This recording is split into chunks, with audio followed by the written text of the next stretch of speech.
dari SMA Negeri 3 Waingapu.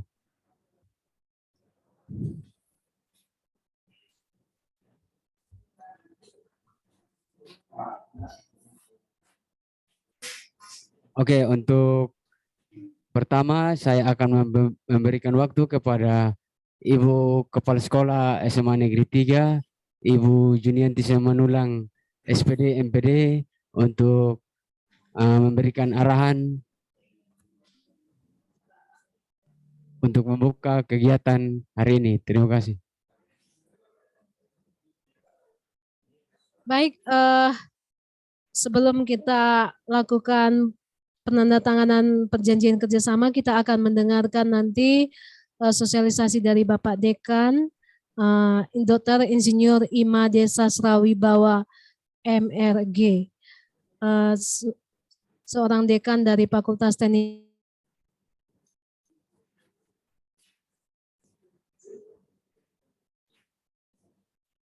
Wah, putus koneksinya.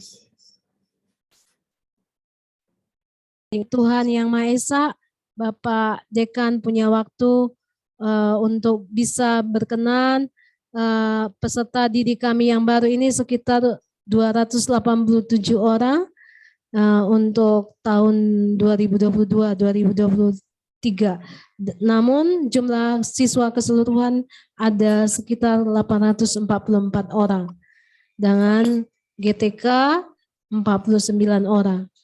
Jadi seperti yang sudah kita bicarakan sebelumnya, bahwa nanti kita akan penandatanganan MOU perjanjian kerjasama antara SMA Negeri 3 dengan Fakultas Teknik Universitas Mahasaraswati Denpasar.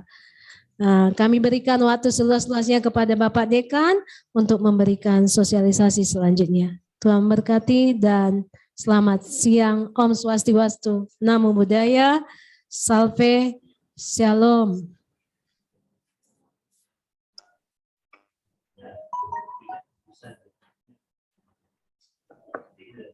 Gimana langsung Bapak Moderator?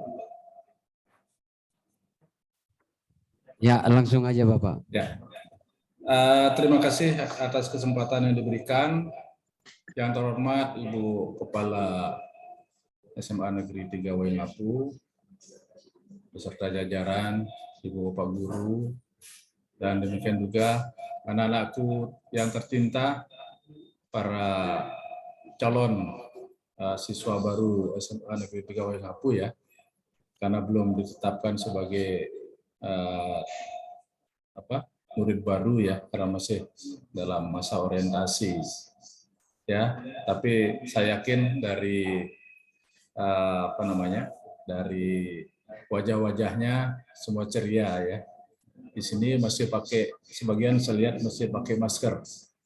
Di Bali kalau kebetulan saya ruangannya sendiri, sehingga saya boleh buka masker ya, biar kelihatan wajah aslinya ya, biar kelihatan kalau sudah kumisnya ubanan. Demikian juga yang saya hormati Ibu Sinta selaku narasumber untuk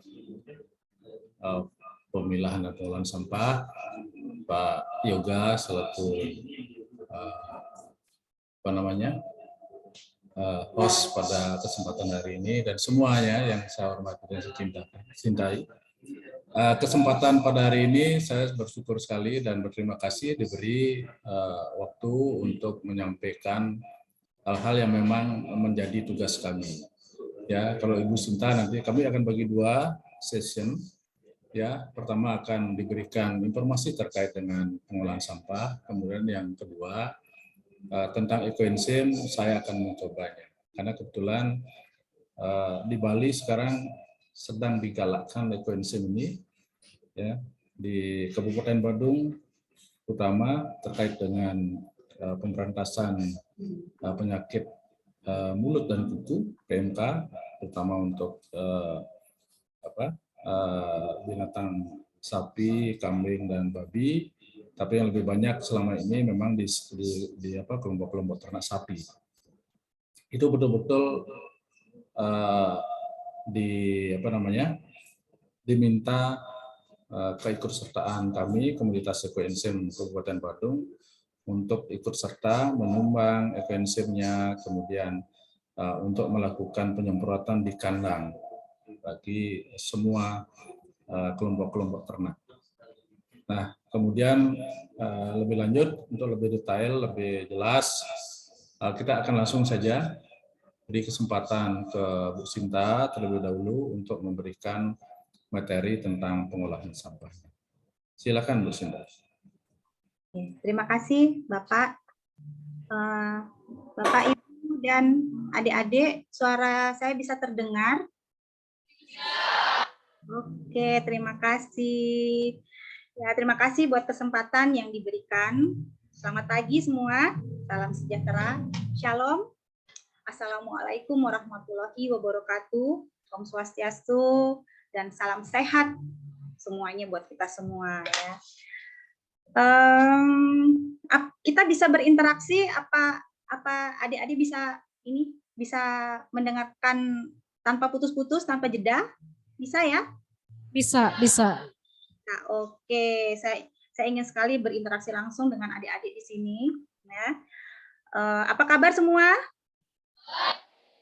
Baik, terima kasih. Sudah makan belum? Gimana, nggak kedengeran? Agak putus-putus ya, gini. Oke, jangan lemas ya.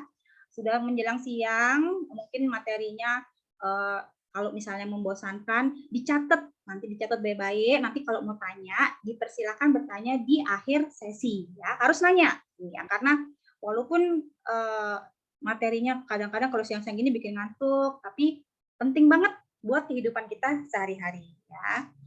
Kemudian izinkan juga saya menyapa Bapak Ibu pejabat sekolah di SMA 3 Waingapu. Selamat siang. Kemudian Bapak Ibu guru dan semua adik-adik yang ikut di acara hari ini. SMA 3 Waingapu. Kemarin tim kami sempat berkunjung ke sana, tapi saya nggak ikut ya. Saya cuma dikirimin foto-fotonya. Bagus sekali di sana sepertinya. Oke, kita langsung aja. Saya mau share screen dulu. Semoga bisa. Ya, bisa nggak? Bisa dilihat? Bisa. Saya perbesar dulu. Oke. Itulah kalau bisa terlihat. Ya. Hari ini saya ditugaskan untuk memberi pendidikan mengenai pengelolaan sampah. Seperti kita ketahui, ada suatu moto yang bilang bahwa kebersihan itu adalah sebagian dari iman. Buktinya apa? Karena di seluruh kitab suci yang ada di dunia ini, di dunia saya bilang, ini ada ayat-ayat yang menyebutkan tentang kebersihan. Jadi kebersihan dan kesehatan itu tidak jauh-jauh dari iman. Ya. Nah, salah satu upaya kita dalam menjaga kebersihan untuk sehari-hari adalah bagaimana kita mengelola sampah, terutama sejak dari sumbernya. Dari sumbernya itu dari mana aja? Ya dari rumah, dari sekolah, dari kantin, dari kantor, nah, seperti itu. Kemudian definisi sampah atau arti dari sampah. Sampah ini merupakan sisa dari kegiatan kita sehari-hari secara alami atau secara kimiawi yang tidak terkelola. Jadi digarisbawahi yang tidak terkelola. Kalau dia terkelola, dia bukan sampah namanya. Ya. Nah, kemudian jenis-jenis sampah secara umum. Secara umum aja, jenis sampah tuh banyak ya. Jadi kalau nanti adik-adik tertarik mengenai gimana sih pengelolaan sampah, apa sih sampah, lebih dalam lagi, boleh silahkan nanti bisa ke Unmas, ke Fakultas Teknik, belajar di Teknik Lingkungan. Nah ini secara umumnya sampah itu ya cuma sampah organik dan sampah anorganik. Nanti ada lagi sampah B3. Ya, sampah organik itu dapat diurai. Jadi bahasa kerennya degradable. Kalau sampah anorganik itu sampah yang tidak dapat terurai atau undegradable. Kalau yang pintar bahasa Inggris pasti tahu dia. Degradable itu apa, undegradable itu apa. Ya. Kemudian kalau sampah organik itu sampah yang alami, yang cepat bisa terurai. Contohnya daun-daunan, buah-buahan, ya sampah buah itu sampah penyapuan dari halaman, daun kering, kemudian sayur-sayuran yang mama yang habis masak, itu sayur-sayurannya, bongkolnya gitu, batangnya nggak dipakai, dibuang. Nah, itu dia masuk dalam sampah organik.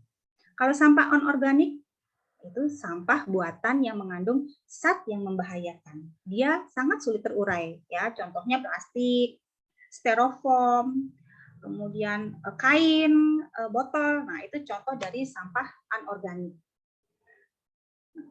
Kalau sampah anorganik sendiri, ya, yang tadi membahayakan tadi, yang susah diurai, itu ada dua. Ada anorganik yang bisa didaur ulang, ada organik yang residu namanya. Nah, balik lagi. Yang bisa didaur ulang itu contohnya apa? Ada di sini botol minuman, ya, botol air mineral. Itu masuk dalam jenis plastik PET. Kemudian ada ember, ada jerigen, ya, kemudian ada botol sampo, ada kertas, dan ada ini kardus, itu termasuk dalam sampah anorganik yang bisa didaur ulang. Kaca, toples kaca, nah seperti itu ya. Kemudian kalau yang residu, itu tisu. Tisu itu termasuk dalam anorganik yang residu. Tapi ada tisu yang organik, itu ada.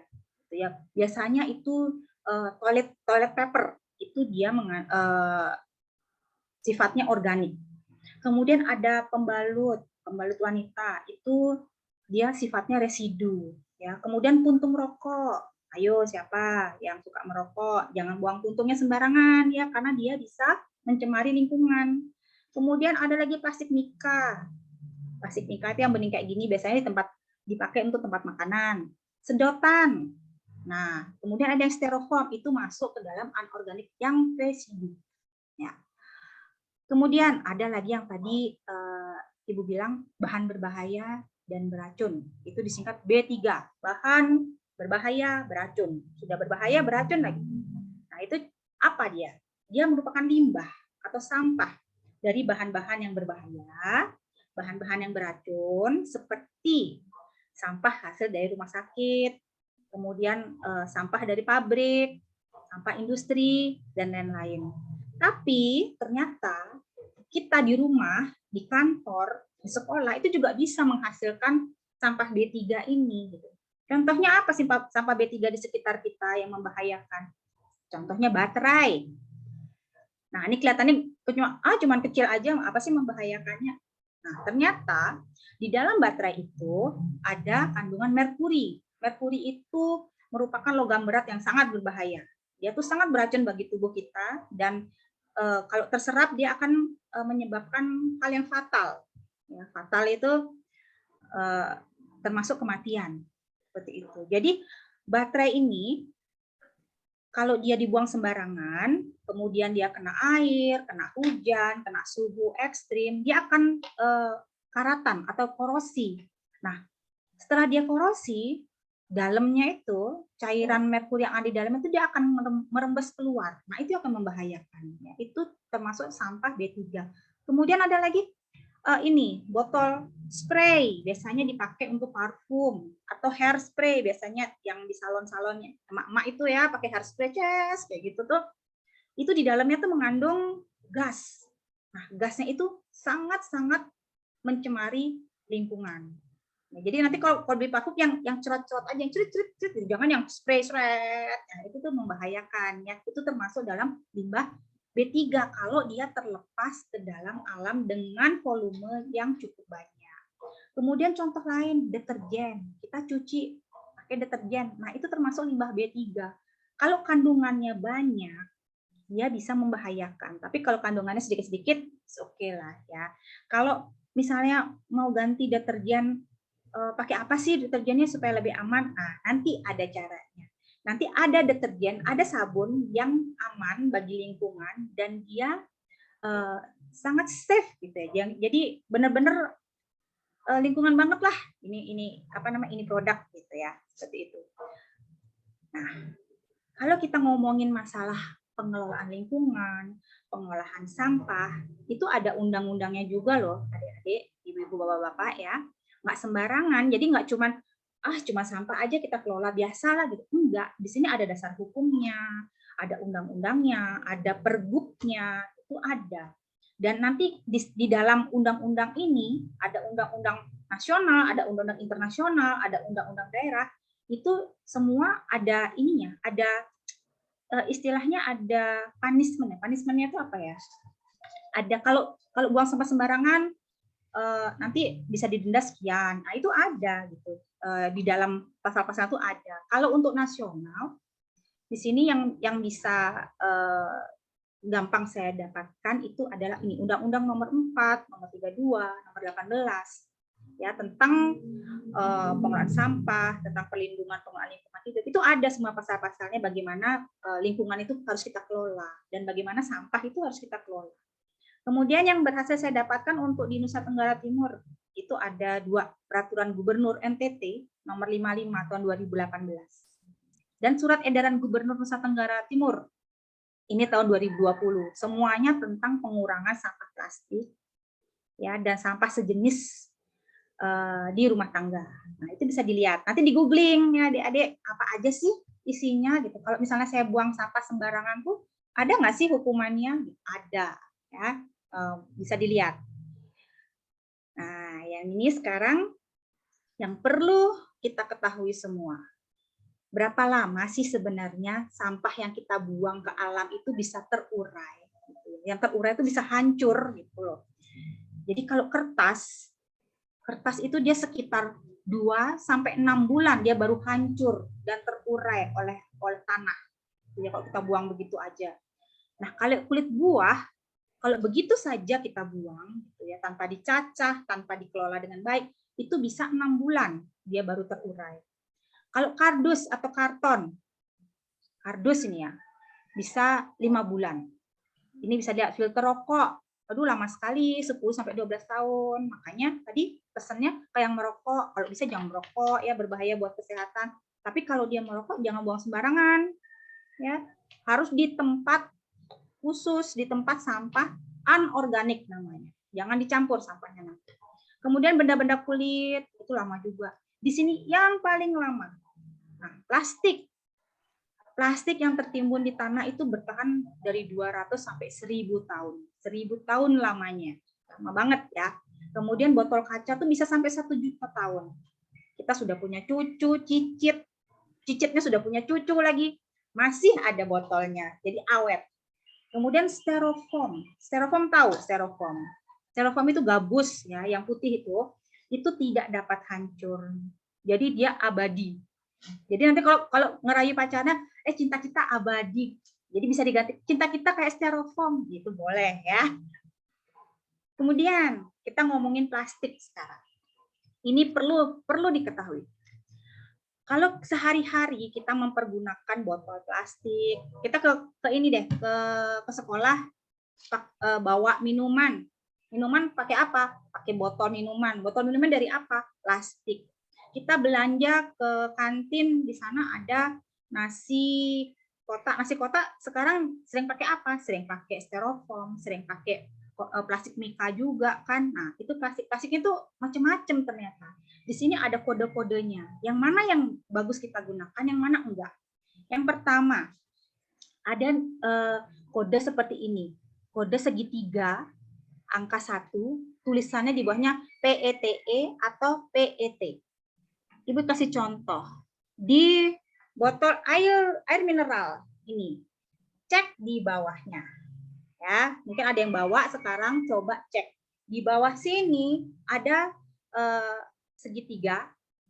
Di sini segitiga yang tulisannya PETE atau PET. Ini segitiga ini ada kodenya 1, tulisannya PETE. Apa itu? Nah, PETE ini singkatan dari polyethylene terephthalate. Ya. Itu jenis plastik yang hanya boleh digunakan 1 kali aja. Garis bawahi, 1 kali aja. Dan dia setelah penggunaannya wajib didaur ulang. Wajib. Ya. Kemudian biasanya ini ada kita gunakan untuk botol air minuman kemasan dan botol-botol lain yang warnanya bening. Jadi Ibu kasih contoh lagi. Yang kayak gini bening, yang bening warnanya gini. Ini biasanya dia mengandung plastik kode 1 atau jenis PET. Ya. Ingat, 1 kali saja dan tidak boleh dipanaskan. Istilahnya tidak boleh diberi air hangat atau air panas. Ya. Kemudian ada lagi jenis plastik kodenya 2. Itu singkatan di bawahnya HDPE. HDPE itu apa? High Density Polyethylene. Nah, itu singkatannya. Nah, ini boleh, yang ini boleh berulang kali digunakan. Tapi ingat, walaupun berulang kali digunakan, dia harus bersih. Ya, jadi begitu digunakan jangan langsung besoknya dipakai lagi botolnya, enggak. Cuci dulu dia, karena dia akan mengandung bakteri-bakteri. Ya, jadi nggak baik buat kesehatan kita. Kemudian itu biasanya ada di botol minuman yang warnanya lebih pekat. Kalau ini kan bening nih, yang lebih pekat biasanya ini seperti kayak gini, lebih pekat ya warnanya. Kalau hijau, hijau pekat, bukan hijau bening. Nah, itu biasanya plastik berjenis HDPE. Kemudian biasanya di botol sampo, nah itu contohnya plastik di HDPE seperti itu. Walaupun dia lebih aman dari plastik PETE tadi, ya, yang kode 2 ini lebih aman daripada kode 1 tadi, tapi tetap HDPE ini juga akan mengeluarkan zat kimia beracun kalau dipanaskan. Jadi jangan dikasih air panas, ya. Jangan sampai direbus, itu jangan, salah, ya. Dan dia sangat berbahaya bagi ibu hamil. Jadi berpengaruh sama janin. Nah, nanti sampai rumah mamah-mamahnya yang mungkin hamil adiknya itu diliatin, "Mah, jangan pakai ini dong plastik HDPE. Kalau pakai pun jangan dipanasin ya, Mah ya." Biasanya di botol bayi, botol bayi itu ya, dot bayi itu. Nah, itu kalau liatin di bawahnya kalau mengandung HDPE atau kode 2, bilangin Mama, jangan digodok mah, jangan direbus mah. Cukup dikocok-kocok aja. Nah, seperti itu. Kalau bisa jangan pakai yang kode 2 untuk dot adik bayi ya. Kemudian yang nomor 3. Nah, ini harus dicatat. Nomor 3 nih yang paling berbahaya, plastik ini. Dia kodenya 3. Biasanya di bawahnya tulisannya V. Bukan V BTS ya, V. Nah, PVC ini singkatan dari polyvinyl chloride. PVC. Dia sangat-sangat sulit untuk didaur ulang. Makanya nggak boleh dipakai untuk makanan dan minuman. Biasanya dia dipakai untuk pipa. Jadi pipa PVC, pernah dengar kan? Untuk perpipaan. Kemudian untuk mainan anak-anak. Kemudian untuk lantai vinil. Tuh, biasanya PVC itu digunakan untuk itu ya. Kemudian kenapa dia membahayakan? Karena dia mengandung racun kalau digunakan itu yang mengganggu nanti mempengaruhi ginjal dan hati.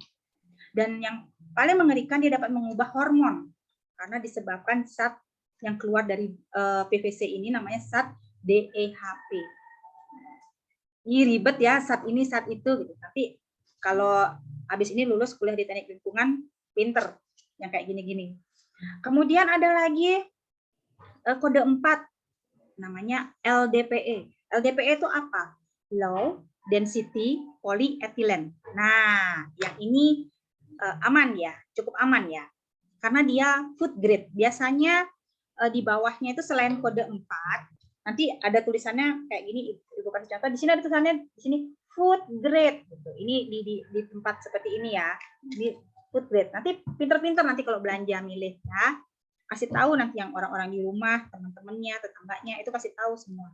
Kalau kode 4 ini dia yang paling gampang didaur ulang dari semua plastik. Makanya dia cukup baik untuk tempat makanan. Contohnya tadi tempat tempat makanan yang tulisannya food grade, terus kantong untuk roti, karton susu itu dia biasanya kodenya 4. Kemudian ada kode 5, PP. Itu misalnya tempat makanan atau minuman, botol sirup, kotak yogurt, sedotan itu masuk kode PP. PP itu polipropilen ya. Jadi walaupun dia kena suhu yang agak tinggi dia masih aman. Kemudian ada lagi nomor 6, kode 6, PS. Bukan PlayStation, tapi polistiren namanya. Nah, stiren ini dia sebangsa zat karsinogen. Nah, zat karsinogen itu adalah zat yang dapat memicu sel kanker. Jadi harus hati-hati. Kalau PS ini dipanaskan, dia akan mengeluarkan zat itu ya, zat karsinogen itu. Jadi dia tuh sangat cepat keluar zat itu, dan kalau kita konsumsi itu akan menyebabkan adanya zat-zat pemicu sel kanker dalam tubuh kita. Jadi berbahaya sekali. Ini contohnya adalah styrofoam atau gabus tadi gitu ya. Jadi tolong dihindari deh kalau nanti beli makan di mana pakai styrofoam, aduh jangan pakai styrofoam deh gitu. Mending plastik aja deh Pak, gitu. Jangan styrofoam, atau bawa sendiri. Kalau perlu pakai rantang. Zaman sekarang kalau di sini Gubernur Bali sudah menggalakkan jangan pakai plastik ya, apalagi plastik sekali pakai gitu. Jadi kalau kemana-mana bawa kotak sendiri gitu loh. Ada produk namanya Tupper It gitu. Ah itu nggak berani Ibu nyebut merek, nanti kena minta royalti, bahaya. Jadi Tupper ya itu dia lebih aman ya. Kalau Ibu punya ini Tupper gitu tuh, ini dia PP nomor 5. Jadi dia aman. Yang aman digunakan. Sebaiknya bawa aja itu. Kemudian ada yang nomor 7. Ini namanya other. Kenapa other? Other itu lainnya. Karena dia tidak termasuk dari tipe 1 dan tipe 6. Jadi dia masuk ke dalam tipe 7. Ini termasuk other ini termasuk bahan akrilik. Kemudian ada fiberglass, nilon. Nah, itu masuk ke dalam kode 7. Nah, berbahaya juga ini kode 7. Jadi harus hati-hati karena dia mengandung racun bisphenol A namanya, atau disingkat BPA. Jadi kalau sering-sering dengar bisphenol A atau BPA, nah ini racun yang dikeluarkan oleh plastik berjenis 7. Dia akan merusak kromosom. Ya. Dia akan ganggu imunitas kita. Dia akan rusak organ-organ di dalam kita. Kemudian dia juga akan mengganggu hormon. Ya, jadi mood swing gitu, hormon kita di saat kita remaja, hormon kita memang sedang dalam keadaan perkembangan, jadi ada perubahan. Tapi dengan kita mengkonsumsi makanan yang menggunakan plastik other ini, dia akan lebih membahayakan. Yang harusnya hormon kita berkembang ke arah yang lebih baik, itu akan jadi melenceng gitu. Jadi sudah ada penelitian kesehatan yang menyatakan hal tersebut. Jadi harus hati-hati. Nah, pertanyaannya, dari semua ini yang paling aman yang mana? Yang kode 1, 2, 4, dan 5. Ingat, dicatat kode 1, 2, 4, dan 5. Itu cenderung aman. Nah, kode 3, 6, dan 7 dihindari. Yang paling harus dihindari adalah kode 3. Nah, itu dicatat ya. Nah, pada dasarnya, walaupun dia cenderung aman, tetapi penggunaan plastik tidak dianjurkan. Karena tetap, jika dia dipanaskan, plastik akan mengeluarkan racun-racun yang membahayakan bagi tubuh kita. Tetap. Nah, jadi kalau bisa, jangan. Tapi kalau terpaksa, ingat kode 1, 2, 4, dan 5 yang dipakai. Ya. Nah, kemudian ini. Dampak dari sampah yang tidak terkelola. Kalau dari sisi lingkungan, apa sih dampaknya? Yang pasti 1, pemandangannya nggak bagus, kan ya, tertumpuk gitu aja, jelek kan. Kemudian bisa nimbulin banjir, bisa nimbulin tanah longsor, karena dia tidak terkelola, ditimbun gitu aja. Kemudian dia bisa membuat unsur hara tanah itu mati, jadi tumbuhan tuh nggak subur. Dan kalau dia di sungai menuju laut, dia bisa menyebabkan rusaknya ekosistem darat maupun di laut. Kemudian kalau dari dampak sisi manusia, kalau sampah yang tidak terkelola apa? Menyebabkan berbagai macam penyakit ringan. Ya. Kemudian dari sisi produk plastik itu sendiri dapat menyebabkan gangguan saraf, bahkan kanker, seperti yang tadi sudah Ibu jelaskan. Kemudian menyebabkan perubahan emosi juga, karena ada perubahan hormon dalam tubuh kita. Dan emosi juga ngeliatin sampah numpuk. Nah, tanyain mama-mama deh di rumah, kalau sampahnya numpuk, kalian nggak buang sampah pada tempatnya. Dan yang terjadi apa? Emosi kan, mama marah. Nah, seperti itu. Itu contoh kecilnya seperti itu kalau dari dampak manusianya ya, dari sisi manusia. Kemudian bagaimana sih cara mengelola sampah? Yang pertama, daur ulang. Daur ulang. Pernah dengar 3R, reuse, reduce, recycling. Sekarang ada tambahan R lagi 1. Kadang-kadang R bisa ditambah renewable, ada RR yang lain itu bisa ditambahkan. Nah, kita bahas sekarang konsep 4R di sini. Nah, daur ulang itu adalah proses untuk menjadikan bahan bekas jadi bahan baru dengan tujuan mencegah adanya sampah. Jadi sampahnya diminimalis ya, menggunakan metode RR-an ini. Reuse, reduce, recycling, renewable. Nah, seperti itu. Yang pertama, reduce. Reduce itu adalah mengurangi. Ya, apa yang harus kita kurangi? Satu, plastik sekali pakai. Kita harus kurangi. Kalau di toko-toko minimarket, bawa sendiri tas plastiknya. Kalau jangankan di minimarket ya, di toko apapun, di pasar, nah itu bawa sendiri plastiknya. Jangan minta plastik dari mereka untuk mengurangi penggunaan sampah plastik. Ya. Nanti setelah sampai rumah disimpan plastiknya, dilipat yang baik. Besok kalau mau belanja dipakai lagi. Atau masukkan ke dalam jok motornya, masukkan ke dalam tasnya. Nah itu plastik itu harus ada selalu. Kemudian mengurangi penggunaan mika atau styrofoam untuk kotak makan. Jadi bawa sendiri kotak makannya.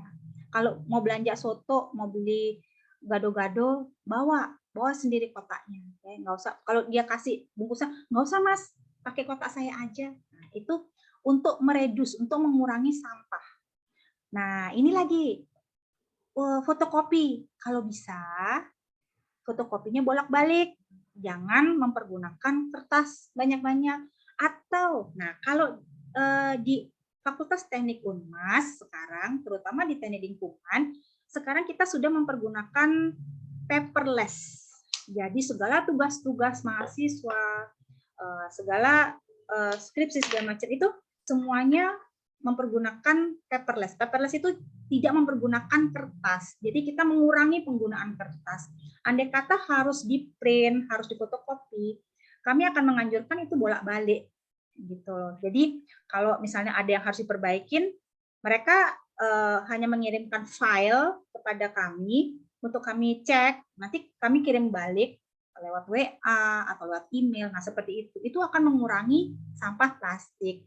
Nah, kami berharap juga ini bisa diterapkan di SMA 3 Waingapu ya. Kalau bisa, kalau tugas-tugas itu sudah mulai sekarang paperless ya Bapak Ibu guru gitu. Jangan mempergunakan kertas, karena satu lembar kertas itu akan menyebabkan kita harus menebang pohon sekian are gitu. Karena kertas itu bahannya dari pulp. Pulp itu adalah bubur yang terbuat dari kulit kayu. Nah, seperti itu. Kasihan. Jadi kayunya kasihan banget harus ditebang, pohon-pohonnya harus ditebang. Ya kalau ada reboisasi. Kalau enggak, jadinya gundul dong. Kemudian nanti sampah yang sudah dicoret-coret gitu, ini salah, diremes-remes terus dibuang. Menimbulkan apa? Sampah. Kasihan. Kemudian air isi ulang. Kalau bisa beli yang gede gini deh, gitu. Jangan yang kecil-kecil. Kalau yang kecil sekali minum dibuang. Kasihan dia. Kalau yang gede gini di sekolah disediakan dispenser air isi ulang. Nanti anak-anak dari rumah cuma tinggal bawa botol seperti ini, nanti diisi ulang. Nah, itu mengurangi sampah baik di sekolah, di rumah juga seperti itu ya. Kemudian ini newspaper koran. Jadi koran ini, nah zaman sekarang ini sudah internet sudah maju ya. Kemudian kalau kita baca koran itu sudah bisa melalui online. Tapi ingat, online harus dicari sumber-sumber yang benar-benar sumber yang pasti. Jangan sumber-sumber yang nggak pasti, kayak contohnya yang kirim-kirim hoax. Nah, itu harus hati-hati. Kita harus benar-benar mencermati yang mana sumber yang pasti. Koran-koran nasional itu banyak, kayak Kompas, Tempo. Nah, itu sumber-sumber yang sudah pasti yang bisa dipertanggungjawabkan dan dilindungi oleh undang-undang. Nah, kita lihat aja kita melalui aplikasi di Google ya, aplikasi yang ada. Nah, jangan mempergunakan newspaper atau koran yang sekali baca terus dibuang, sekali baca dibuang. Nah, Tapi kalau memang sudah begitu, nanti ada caranya gitu. Kita apakan dia nanti di berikutnya ya. Ini ada lagi reuse. Tadi reduce mengurangi, sekarang reuse. Gunakanlah sampahmu kembali. Jadi jangan sampai dia menjadi sampah. Contoh, baju adik-adik sekarang sudah gede kan, sudah pra-remaja, bajunya sudah sempit-sempit nih. Berikan kepada adiknya yang masih bagus. Yang sudah jelek, ayo bisa dibuat jadi ini, jadi kerajinan tangan ini seperti ini, jadi jadi keset atau jadi lap. Nah, kalau ibu di rumah tuh nggak pernah beli lap, jadi baju anak-anak yang sudah kecilan, baju ibu yang sudah rusak, itu ibu pakai lap.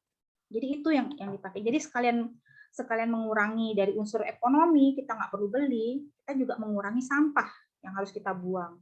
Nah, ini buat kaleng-kaleng seperti ini bisa dibuat sebagai pot. Nah, cuma tinggal dikasih jantung-jantung love-love kayak ini, cantik kan ya.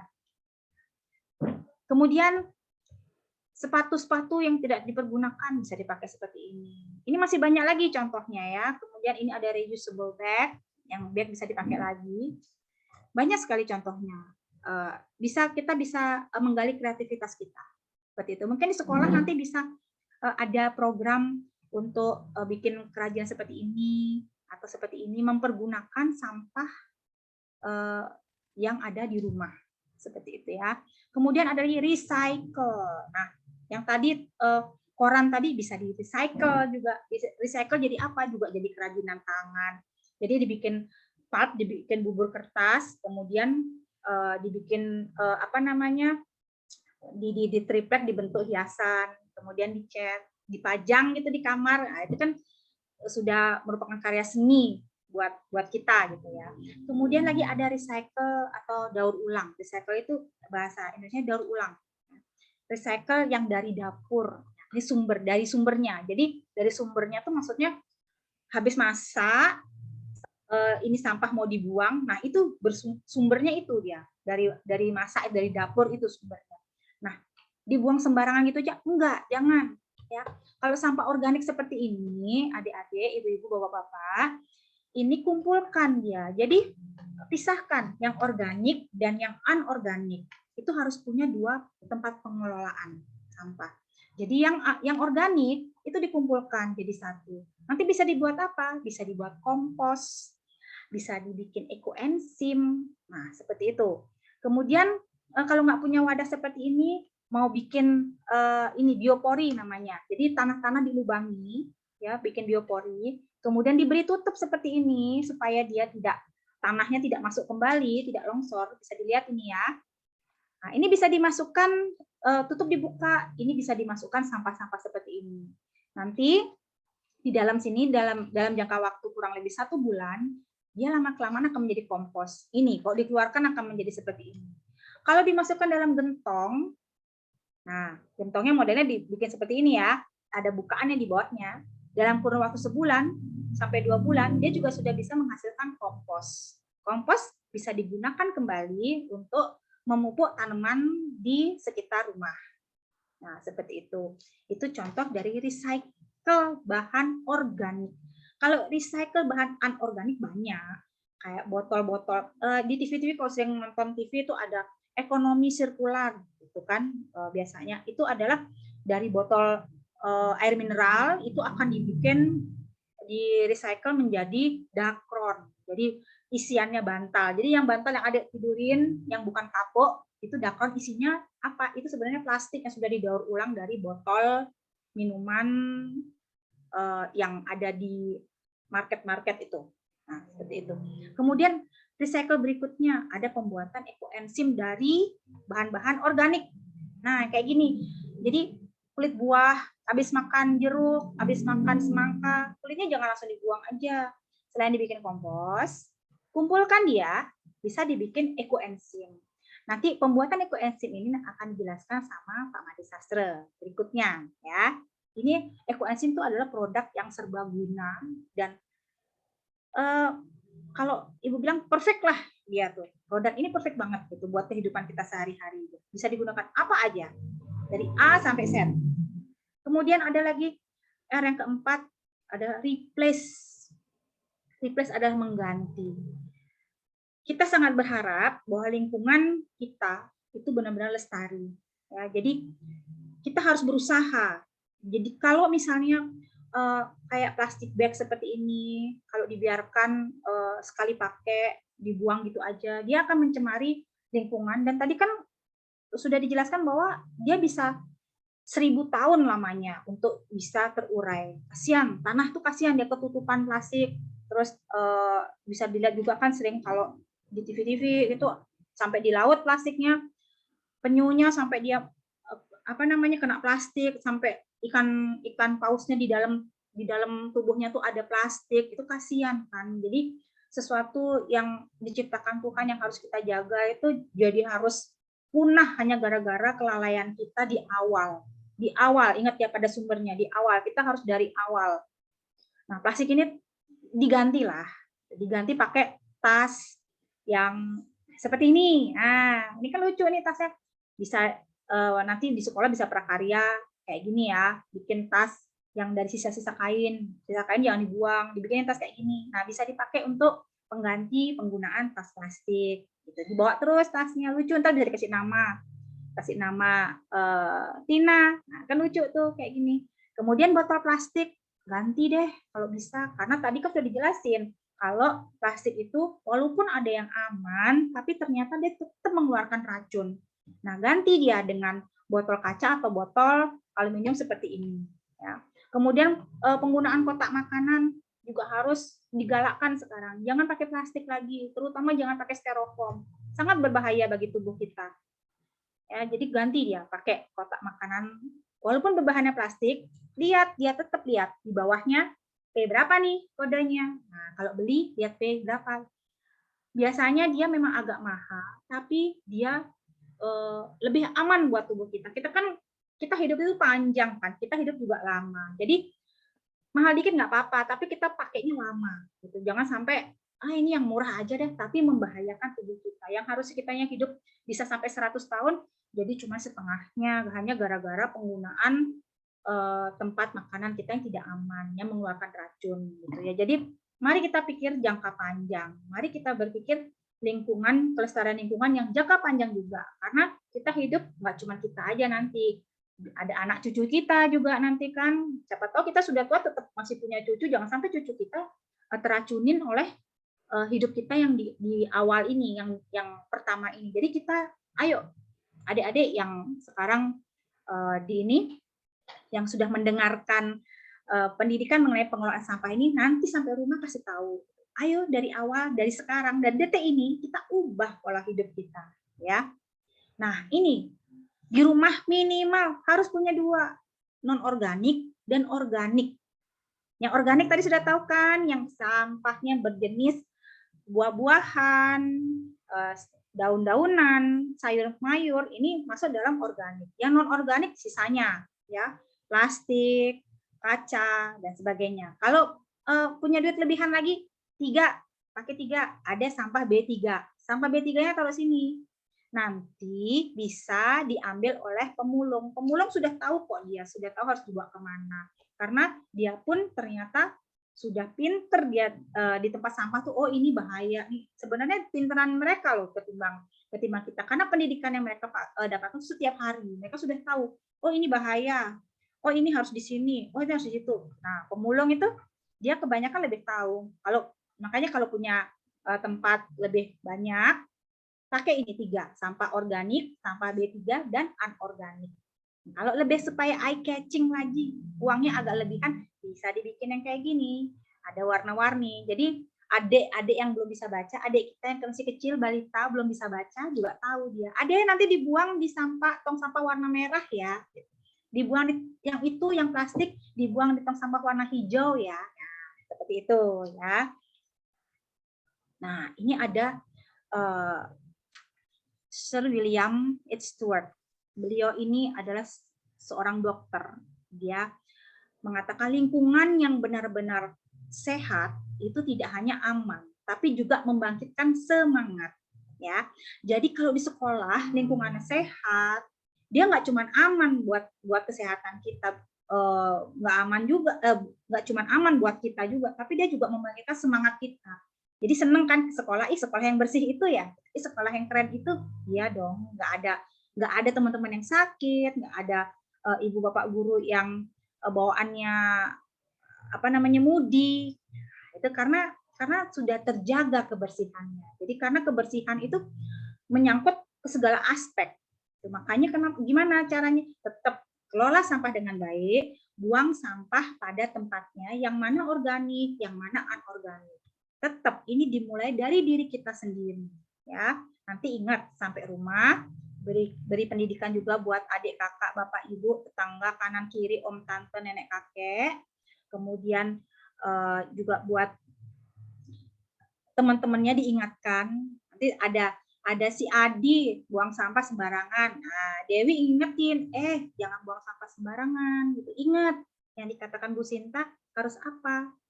Ada organik, ada anorganik. Ada lagi satu B3.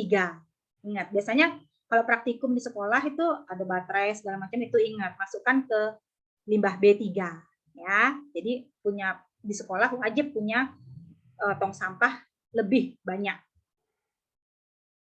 Nah, sudah selesai. Oke, dengan berakhirnya pendidikan tentang pengelolaan sampah ini, kami di sini berharap juga adik-adik, tepuk tangan, hore, seneng.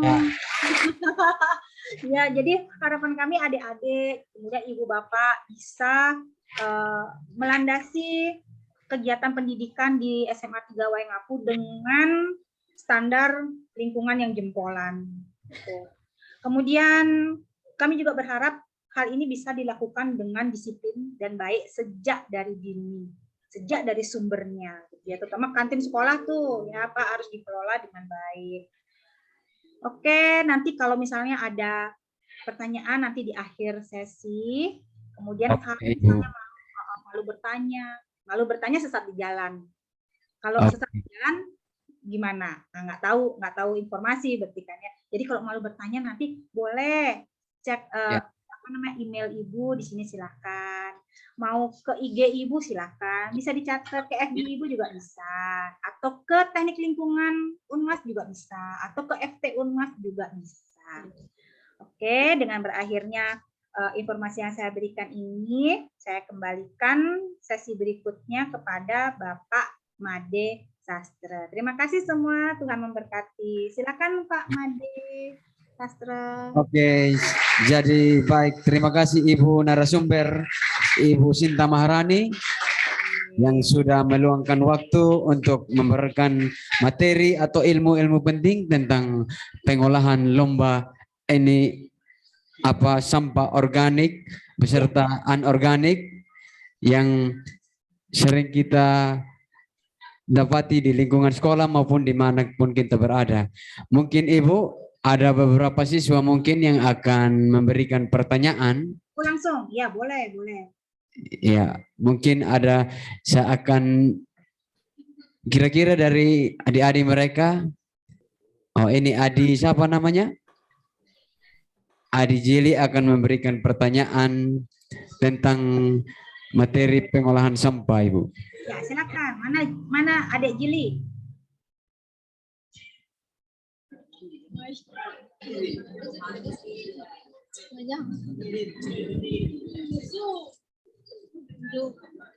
Ih, cantik banget Adik Jili. Apa kabar?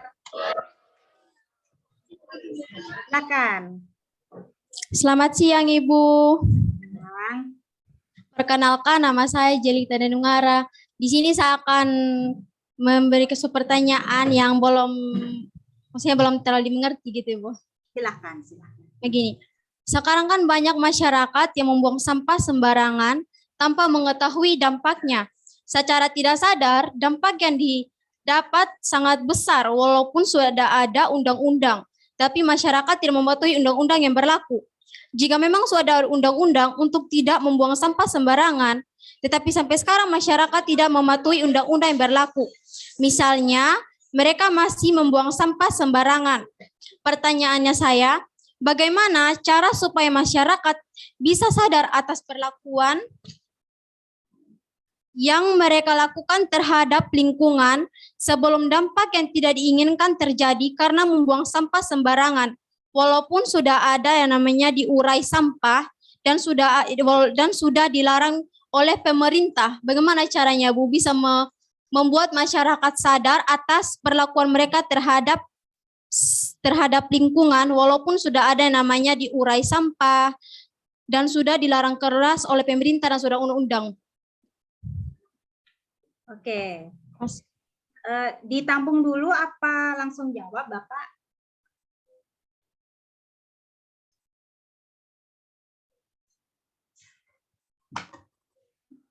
Mohon maaf tadi terputus. Ditampung dulu apa langsung dijawab? Langsung dijawab saja. Ya, Langsung terima dijawab kasih. saja, Ibu.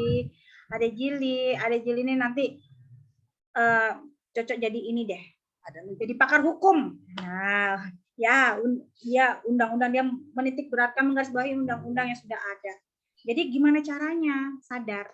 Yang pertama, intinya adalah nomor satu dari sekarang ini, dari saat sekarang kita ini, ya. Maksudnya apa? Nah, pendidikan mengenai pengelolaan sampah ini kan sudah adik-adik dapatkan pada hari ini, pada detik ini. Nah, disitulah tugas adik-adik untuk mensosialisasikan ke semuanya bahwa ini loh ada undang-undangnya. Dan kalau kamu buang sampah sembarangan, kalau kamu memperlakukan sampah semena-mena tanpa sesuai dengan undang-undang ini, ada punishment, ada hukuman yang akan kamu berikan. Itu dari sekarang sudah harus disosialisasikan ke semuanya. Di rumah, di tetangga, di rumah nenek kakek, oma opa ya.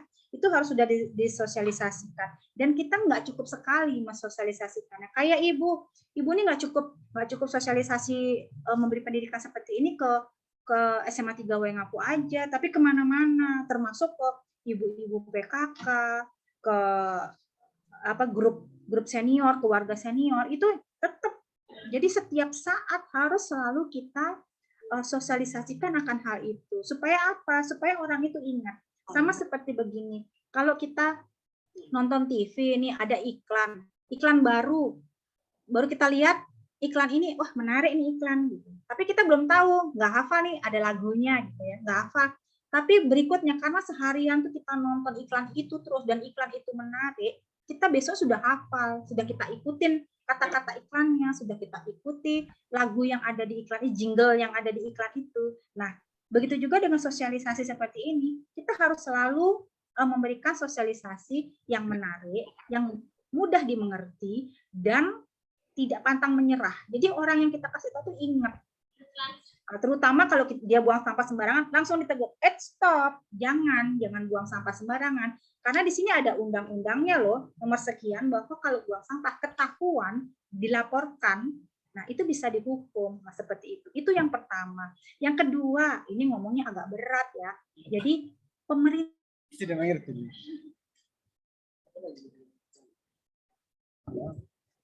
kayaknya terputus lagi. Sudah bisa nyambung.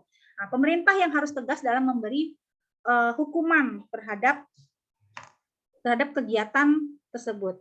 Internet unstable. Sudah bisa didengar? Sudah bisa ini ya, terkoneksi? Sudah? Bisa Ibu, jelas sekali. Nah, ini pemerintah. Balik ke pemerintah. Pemerintah daerah terutama yang ada di daerah kita masing-masing itu harus tegas. Jadi kalau memang di undang-undang di Perda itu ada kalau buang sampah sembarangan ke sungai akan dihukum minimal Rp500.000 denda atau kurungan minimal 6 bulan penjara. Itu harus dilaksanakan supaya masyarakat tuh tahu, supaya dia terdidik bahwa kalau saya buang sembarangan saya dihukum loh gitu. Jadi ada istilahnya yang lain tuh melihat tuh, aduh nggak berani ya kayak si itu, nanti kalau saya buang nanti saya dihukum juga. Nah, itu pemerintah yang harus tegas. Jadi ada dua, sosialisasi tetap harus jalan, terutama adik-adik yang sekarang sudah dapat pendidikan akan hal ini, Bapak Ibu yang sudah mendapat informasi tentang hal ini, ayo kita sama-sama mensosialisasikan hal ini, hal yang positif ini kemana-mana, dan jangan pernah lelah untuk mensosialisasikan hal ini. Karena ini kan hal yang akan kita gunakan sepanjang masa dan kita turunkan nanti kepada anak cucu kita. Nah, seperti itu. Gimana Adik Jili? Bisa dimengerti atau ada tambahan atau masih ada pertanyaan? Ibu Bisa ya, silakan. sudah Bu. Iya, terima kasih Jili. Nanti Jili kalau lulus SMA ke Bali ya, kita bertemu. Iya Ibu. Oke, ada lagi pertanyaan? Mungkin untuk peserta didik masih ada pertanyaan dari ruangan sebelah, Ibu Alin. Silahkan. Oh, ada 2 ruangan ya. Ya Ibu, karena kami belum mempunyai aula, kami pakai 2 ruangan Ibu. Nggak apa-apa, kami juga sering begitu. Juga nih sekarang COVID soalnya kalau jadiin satu terlalu full ya. Iya, Ibu. Mana? Di ruang sebelah. Ada pertanyaan? Dari belakang ada pertanyaan? Tidak ada. Sudah puas tadi dengan materi yang sudah disampaikan oleh Ibu Sinta. Oke, terima kasih semuanya. Nanti jangan puas-puas, ternyata nanti masuk kiri keluar kanan loh ya. Ingat, disosialisasikan. Minimal di rumah. Oke? Oke. Baik, Pak. Saya kembalikan. Oke, Ibu mungkin sambil menunggu sedikit karena Ibu Kepsek masih ke ruangan guru untuk penandatangan MUU. Mungkin ya saya minta waktunya sedikit untuk menunggu Ibu. Silakan. Saya akan ke ruang guru untuk memanggil. Ya. Berarti ini sebelum lanjut tanda tangan nota kesepakatan dulu ya, baru dilanjutkan Pak Made Sastra. Ye, enten Pak. Belum tahu ini. Kita sih sudah siap, dokumennya sudah siap, ditandatangani nanti saling tukar, saling kirim.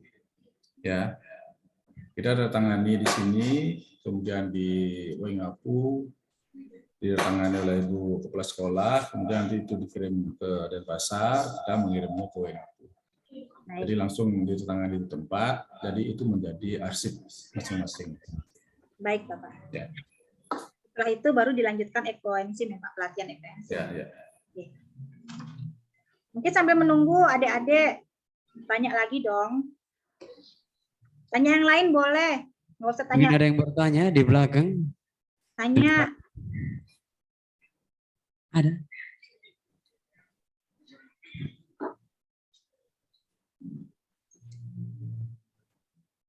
Masih malu-malu nanya ya? Atau takut liatin kumisnya Pak Made Sastra? Itu tuh dulu Pak, mungkin. Pak Made Sastra baik kok, nggak galak dia. Ya, tuh angkat tangan di belakang. Siapa itu tuh Pak, ada yang angkat tangan Pak? Ada? Mau bertanya? Tanya dong.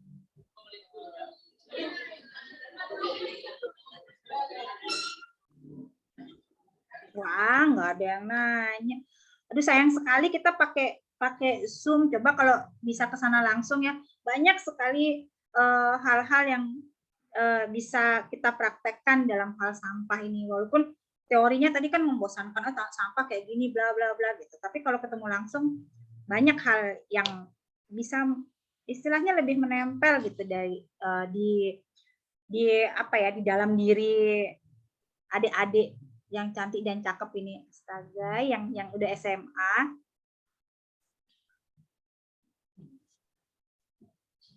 Yo, ada nanya sambil nunggu Ibu Kepala Sekolah. Tanya apa aja deh.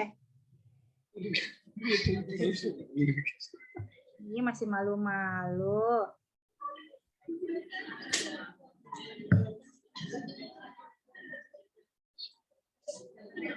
Ada yang di rumahnya sudah punya tempat sampah lebih dari satu nggak? Ada. Ada.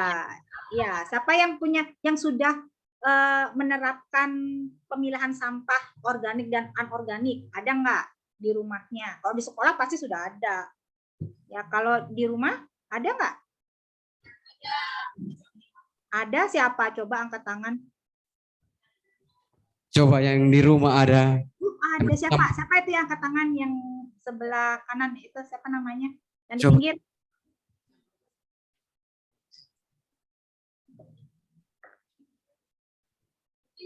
Halo, apa kabar? Siapa namanya cantik? Perkenalkan, nama lengkap saya Francisca Liti, biasa dipanggil Rensi. Nancy, halo. Di rumah sudah ada dua tempat sampah. Ya, di depan rumah sama di belakang ada. Sudah dibedakan antara sampah organik dan anorganik. Belum. Bedakan nanti ya. Taruh di dapur. Di dapur itu 2 di bawah meja dapur tuh habis potong-potong sayurnya langsung buang di tempat sampah organik. Terus nanti yang sisa selain itu kayak plastik harus ditaruh di anorganik. Ya, dari sekarang nanti sudah sudah digalakkan seperti itu di rumah ya. Di depan rumah juga gitu. Kalau di rumah biasanya sampahnya diambil sama petugas atau kita yang membuang sendiri ke tempat pembuangan sampah? Dibuang sendiri ke tempat pembuangan sampah. Sekitar rumah ada? Ada. Jauh tempatnya nggak? Lumayan. Terus kalau buang tiap hari? 2 hari gitu. 2 hari sekali. Tapi tempat sampahnya ada tutupnya kan? Ada. Ya, jadi mulai sekarang bilangin Papa, 2 dong ya sampahnya depan Pak untuk organik dan anorganik supaya yang anorganik bisa nanti didaur ulang. Oke? Oke, Bu. Makasih, Bu.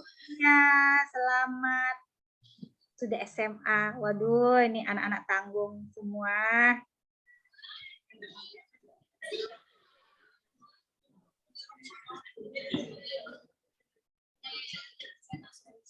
Ini yang dari tadi kayaknya yang aktif yang perempuan aja nih, yang laki-laki mana nih?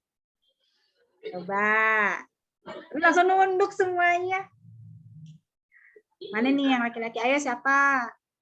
Sambil nunggu Bu Kepala Sekolah, ayo ngobrol dulu. Mana yang laki-laki? Satu dong wakilnya. Siapa nih yang waktu SMP ketua kelas? Ada ketua kelas nggak? Atau jadi ketua OSIS? Ada nggak? Masa nggak ada? Lagi-lagi di belakang. Mana dia? Ketua kelas, ketua OSIS, anggota OSIS waktu SMP, ada?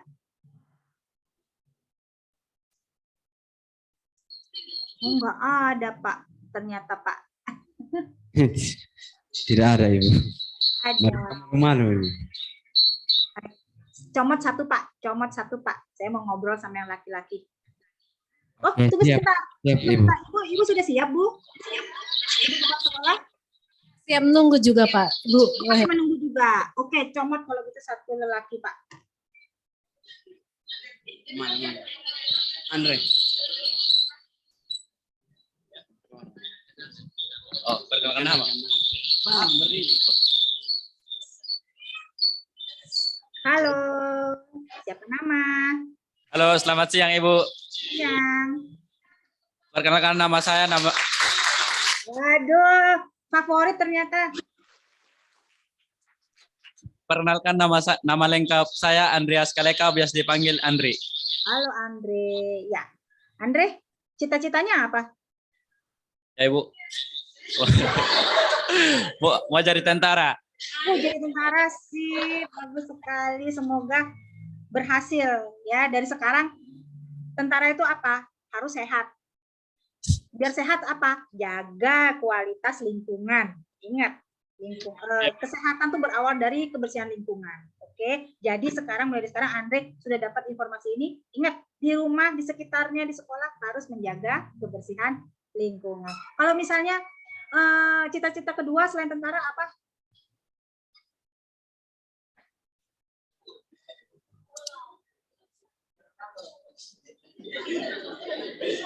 Galau. Sekolah Ibu. Pengen jadi insinyur.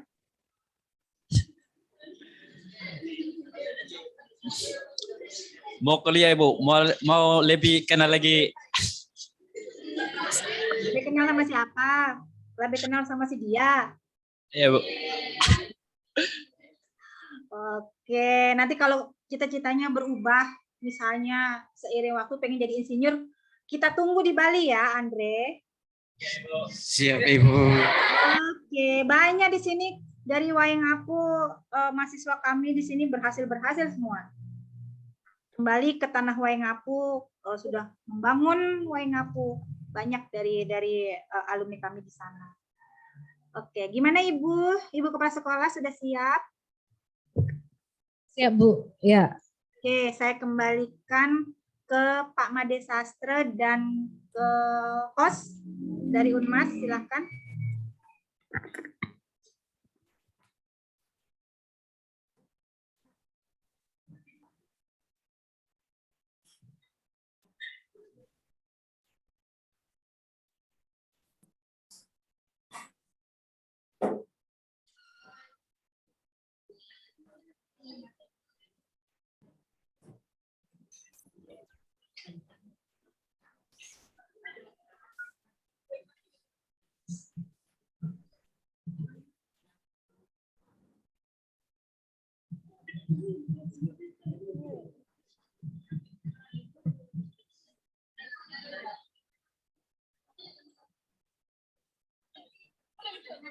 Cek.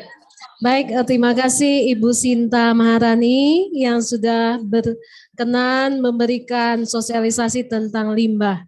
Mudah-mudahan dan semoga peserta didik baru ini bisa mengelola limbah dengan baik dan tepat. Yang menjadi masalah sebenarnya bukan sampah organik dan anorganik lagi, sampah elektronik yang bermasalah ini ya. Karena dia besar gitu ya. Jadi pembuangannya juga agak susah.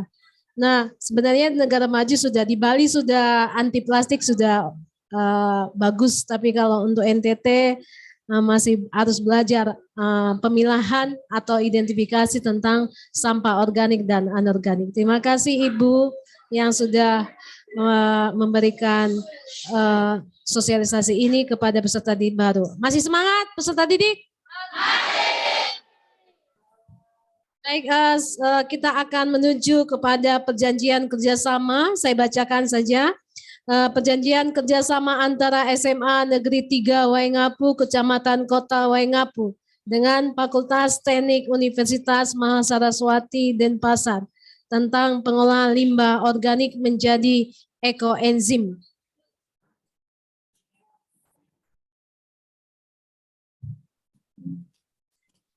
Nomor 422-072.B garing SMA Negeri 3 Waingapu garing angka Romawi 12 tahun 2021.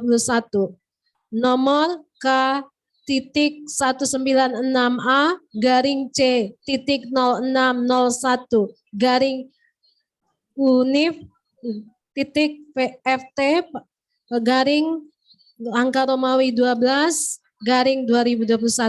Pada hari ini Rabu 21 bulan Desember dan seterusnya tahun 2023 kami akan bertanda tangan di bawah ini nama Juniati Simanulang SPD NIP 1975015-2003-12-2008 pangkat dan golongan pembina tingkat 1 garing 4B Jabatan Kepala Sekolah Unit Kerja SMA Negeri 3 Waingapu. Selanjutnya disebut sebagai pihak pertama.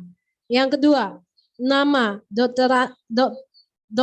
Insinyur Imade Sastra Wibawa MRG NPK 826390178 pangkat dan golongan pembina 4A Jabatan Dekan Unit Kerja Fakultas Teknik Universitas Mahasaraswati Denpasar.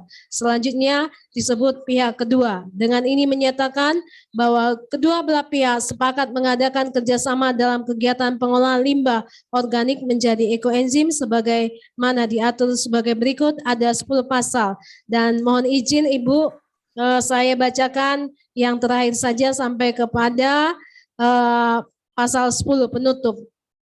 Ya, yang pertama A. Ketentuan-ketentuan yang belum diatur dan atau perubahan atas ketentuan yang tercantum dalam perjanjian ini dapat dilakukan atas persetujuan para pihak dengan suatu amandemen yang merupakan bagian tak terpisahkan dari perjanjian ini. B. Perjanjian ini dibuat rangkap 2 asli, 1 rangkap untuk pihak pertama dan 1 rangkap untuk pihak kedua, dan masing-masing bermaterai dan mempunyai kekuatan hukum yang sama, seperti yang ditunjukkan pada dokumen ini. Sudah ada materai ya Bu ya, Bapak Dekan, dan peserta didik baru sudah ada ya. Ya, kita tinggal tanda tangan. Saya tanda tangan sebagai pihak pertama, kemudian saya mohon izin Bapak Dekan tanda tangan untuk pihak kedua.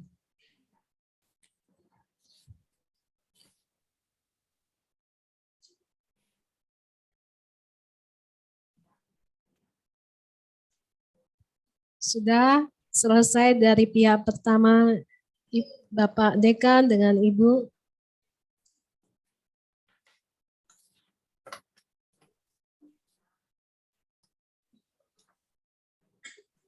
Diberikan kesempatan untuk pihak kedua, Bapak Dekan untuk tanda tangan.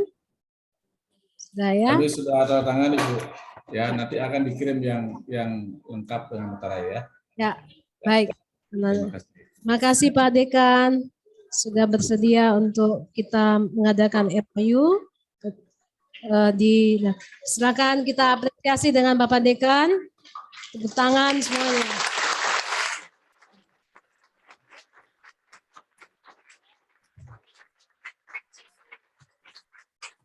Baik Bapak, kami berterima kasih sekali lagi. Mohon maaf kalau sudah mengganggu kesibukan Bapak sebagai Dekan di Fakultas Teknik Mahasaraswati, dan tentunya kami sangat bersyukur dengan ada kerjasama ini sehingga nanti peserta didik bisa juga melanjutkan kuliahnya di Universitas Mahasaraswati dengan teknik lingkungan ya, sesuai dengan yang kita sudah ada kesepakatan ini. Baik, tetap semangat buat semuanya Bapak Dekan, salam sehat dan salam bahagia. Terima kasih.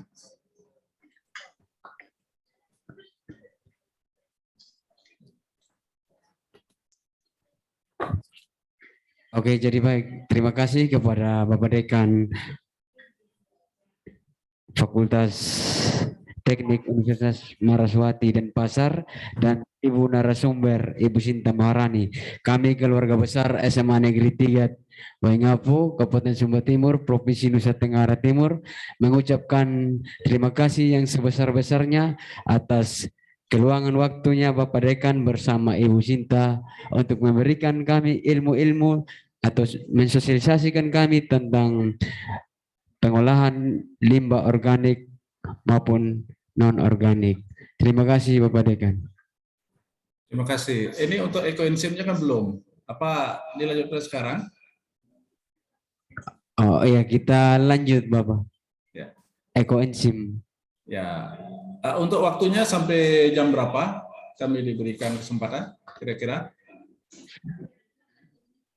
Waktunya 30 menit Bapak. Oke. Terima kasih, kalau gitu saya langsung saja ya. Oke, siap Bapak. Anak-anakku masih semangat? Sudah lapar? Tahan sedikit ya. Kita akan bicara masalah ini sekarang terkait dengan bagaimana mengolah atau membuat ekoenzim. Apa bisa dilihat? Bisa Bapak. Ya.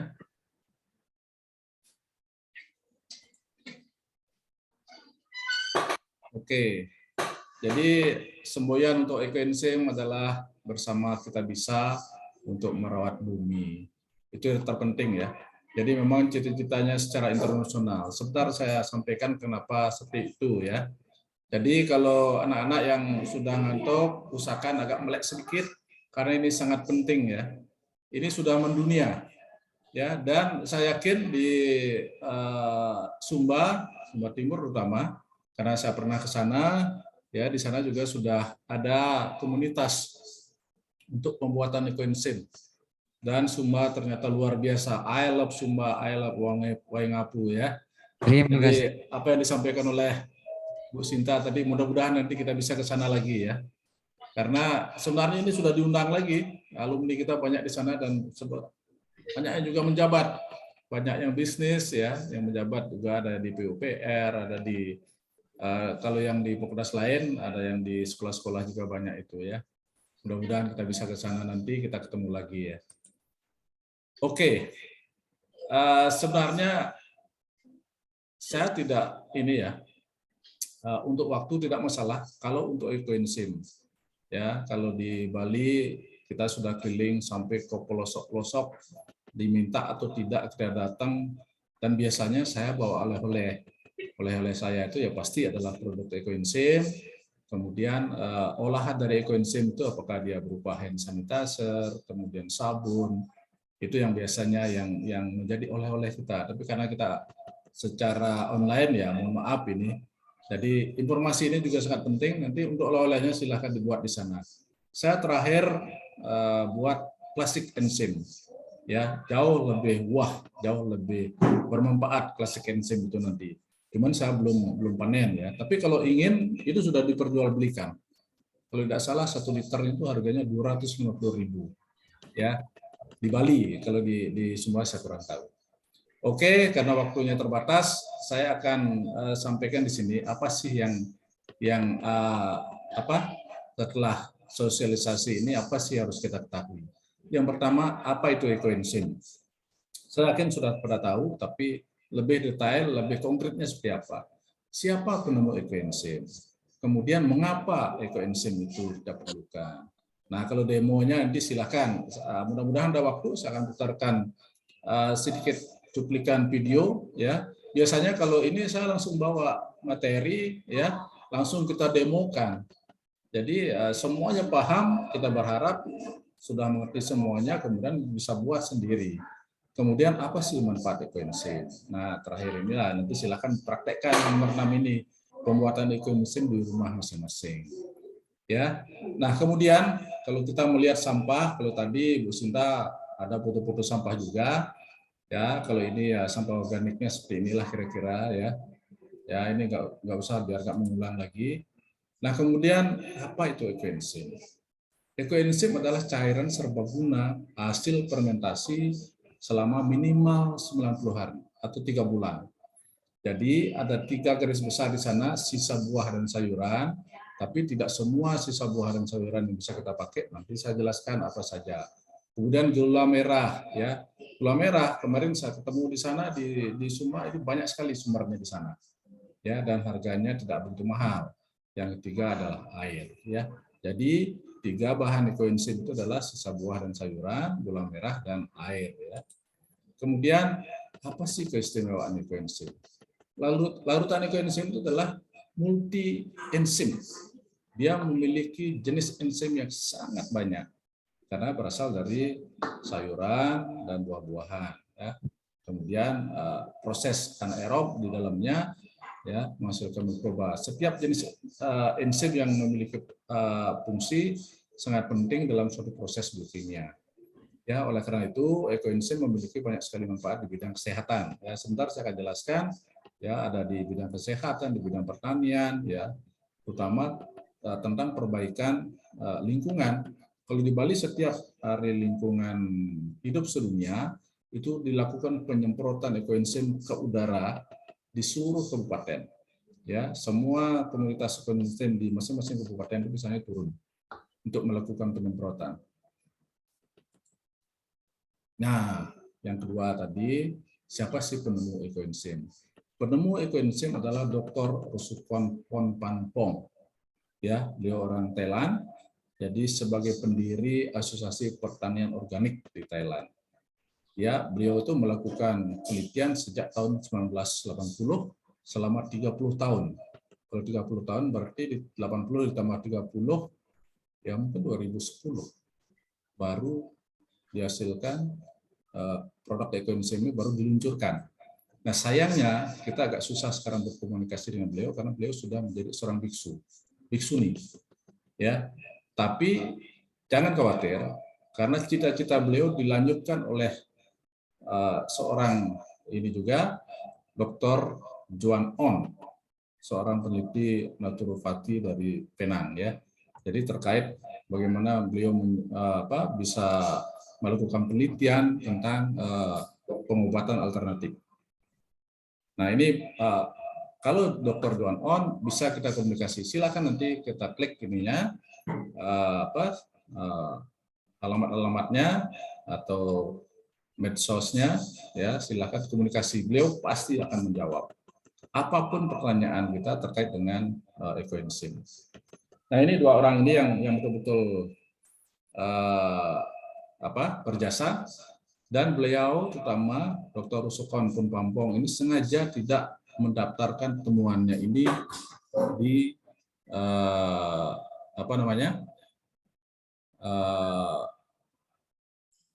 untuk mendapatkan royalti. Beliau tidak mendaftarkan sebagai hak paten. Ya sengaja dilempar begitu saja agar kita bisa memproduk ekoenzim juga secara bebas. Itulah luar biasa. Penemuan beliau ini luar biasa, tapi tidak dipakai untuk kepentingan pribadi. Itu yang terus terang saya tidak pernah ketemu, tapi dengan melihat jasa beliau, mendengar dan kita nikmati jasa beliau, luar biasa, saya menaruh hormat yang luar biasa kepada beliau. Berikutnya, ya, ini sudah saya singgung tadi, ya. Ini ada videonya beberapa di media sosial, ya, tentang Dr. Rusukon Pumpampong. Tapi video yang terakhir mungkin sudah agak lama karena sekarang beliau adalah sebagai seorang biksuni, ya. Beliau sengaja tidak mempatenkan agar kita bisa memproduk ekoenzim, dan selanjutnya ekoenzim itu tidak diperjualbelikan. Makanya kalau saya datang biasanya untuk membawa atau mensosialisasikan ekoenzim, berarti selalu membawa oleh-oleh ya, ekoenzim ataukah kemudian sabun misalnya ya. Sabun itu multifungsi, untuk nyuci, untuk mandi, termasuk juga untuk keramas sebagai sampo. Luar biasa pokoknya. Kalau mau ini silahkan buktikan sendiri.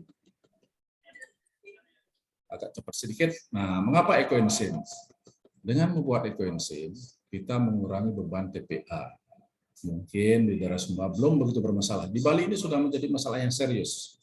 Kita punya TPA di komplek, bukan di sekitar Jalan Sanur ke bandara ya. Bagi mereka yang pernah ke Bali pasti pernah melihat ini. Dan kalau tidak mobilnya tidak dinyalain AC-nya, kacanya dibuka, pasti bau khasnya akan terasa di sana.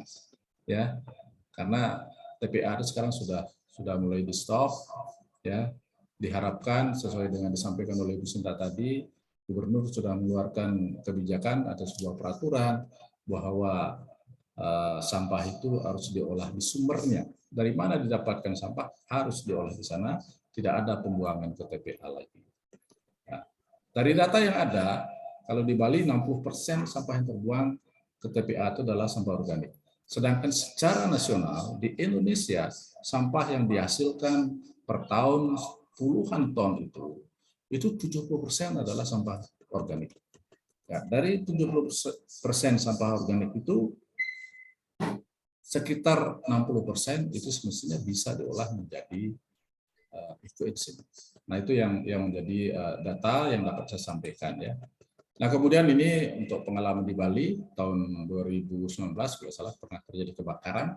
Kenapa terjadi kebakaran di tumpukan sampah? Karena sampah organik itu kalau ditumpuk dia bisa menghasilkan gas metan. Kalau gas metan kemudian teroksidasi dengan oksigen, suatu saat dia bisa menjadi kebakaran. Nah ini sampai sekian belas armada pemadam kebakaran sempat dikerahkan di sana dalam waktu beberapa hari ya baru bisa memadamkan apinya. Sampai sekarang sebenarnya ini menjadi sesuatu yang istilahnya api dalam sekam, suatu saat dia bisa akan menyala lagi. Nah itu yang menjadi kendala kita. Oke. Berikutnya, mengapa ekoenzim? Dengan membuat ekoenzim, kita membantu mengurangi pemanasan global. Ya, nah ini terkait dengan pemanasan global itu mungkin juga terkait dengan efek rumah kaca. Ya, pemahaman kita terhadap efek rumah kaca adalah bumi itu diselimuti oleh lapisan ozon. Ketika kemudian terjadi pemanasan global di bumi, maka lapisan ozon ini akan rusak. Karena lapisan ozon itu berfungsi untuk menahan panas bumi keluar dari lapisan ozon itu. Itulah yang menyebabkan kemudian bumi itu tetap menjadi hangat. Kalau itu rusak, maka panas bumi akan keluar, maka bumi akan kedinginan. Itu yang pertama. Kemudian yang kedua, akibat pemanasan global di bumi, lapisan ozon itu menjadi terbuka dia, ada yang lubang, kemudian sinar matahari bisa masuk leluasa tanpa ada yang menahan, tanpa ada yang filter, maka pemanasan global akan terjadi di bumi. Ya, yang paling membahayakan kan apabila gunung es di kutub utara itu mencair, maka diprediksi lebih dari sepertiga bumi ini akan tenggelam. Nah, itu yang menjadi bencana internasional. Kalau semuanya memperhatikan ini, maka kita berharap itu tidak akan terjadi dengan berupaya untuk membuat ekoenzim. Karena dengan ekoenzim kita bisa menjaga kelestarian bumi ini. Oke, saya ini lewati saja karena terkait dengan ini juga rupanya tidak perlu, termasuk itu juga untuk melakukan hidup sehat itu dengan pola makan nabati. Demikian juga ini di Cina kan diharapkan mulai untuk hidup vegetarian ya, ini mungkin terlalu individual ya. Kemudian juga termasuk presiden kita ya terkait dengan menganjur untuk lebih banyak makan buah Nusantara. Jadi makan buah, jangan makan buah yang dari import ya, dari negeri kita lah. Berikutnya, nah ini mungkin masih lanjut mengapa ekoenzim. Jadi banyak sekali alasan kenapa ekoenzim. Ekoenzim ini menjadi alternatif produk kimia sintetis. Hampir semua produk rumah tangga tadi dijelaskan oleh Bu Sinta, kalau dia berasal dari plastik, pasti memang ada yang masih sedikit ramah lingkungan, tapi yang PVC seperti pipa-pipa ini itu sangat membahayakan. Nah, dengan produk ekoenzim ini, saya kelewatan. Dengan produk ekoenzim ini, ya kita bisa membuat bumi ini menjadi ramah, ya lingkungan kita ramah. Seperti contohnya, ketika kita terbiasa menggunakan sabun, ya deterjen yang kimiawi, ya kemudian kita ganti menjadi deterjen atau sabun dari produk ekoenzim, itu luar biasa. Saya semenjak kira-kira ya setahun lalu lah, begitu saya mengenal olahan dari ekoenzim, sudah tidak di rumah semuanya tidak memakai sabun kimiawi, mulai mandi, ngepel, nyuci kendaraan, ya, kemudian keramas, itu semuanya memakai sabun ekoenzim. Karena luar biasa, dia sangat bersih, ya, mampu membersihkan bahkan lebih dari sabun-sabun kimiawi yang kita beli. Sehingga dari segi ekonomi juga, ya kita jelas pengeluaran di rumah tangga akan berkurang. Ya, bisa kita pergunakan untuk yang lain. Kemudian untuk pembersihan kloset, ya kalau itu kan harus khusus sabunnya. Ketika kita membersihkan kloset, ya apakah kloset jongkok atau monoblok untuk kloset duduk, ya itu bisa langsung disiram dan masuk ke septic tank. Dia tidak akan membunuh bakteri yang menguntungkan untuk mengolah limbah kita. Ya, oke. Lanjut. Nah ini yang mungkin paling penting karena ketika saya datang ke Sumba di salah satu yayasan Anjar Manu kalau salah namanya, ya di sana terjadi sedikit miskomunikasi terkait dengan pembuatan ekoenzim. Ya, alat yang kita perlukan usahakan wadahnya seperti ini. Ya, tutupnya lebih lebar. Kemudian pisau, ada timbangan. Kalau botol-botol ini adalah untuk menyimpan hasil nantinya setelah 3 bulan.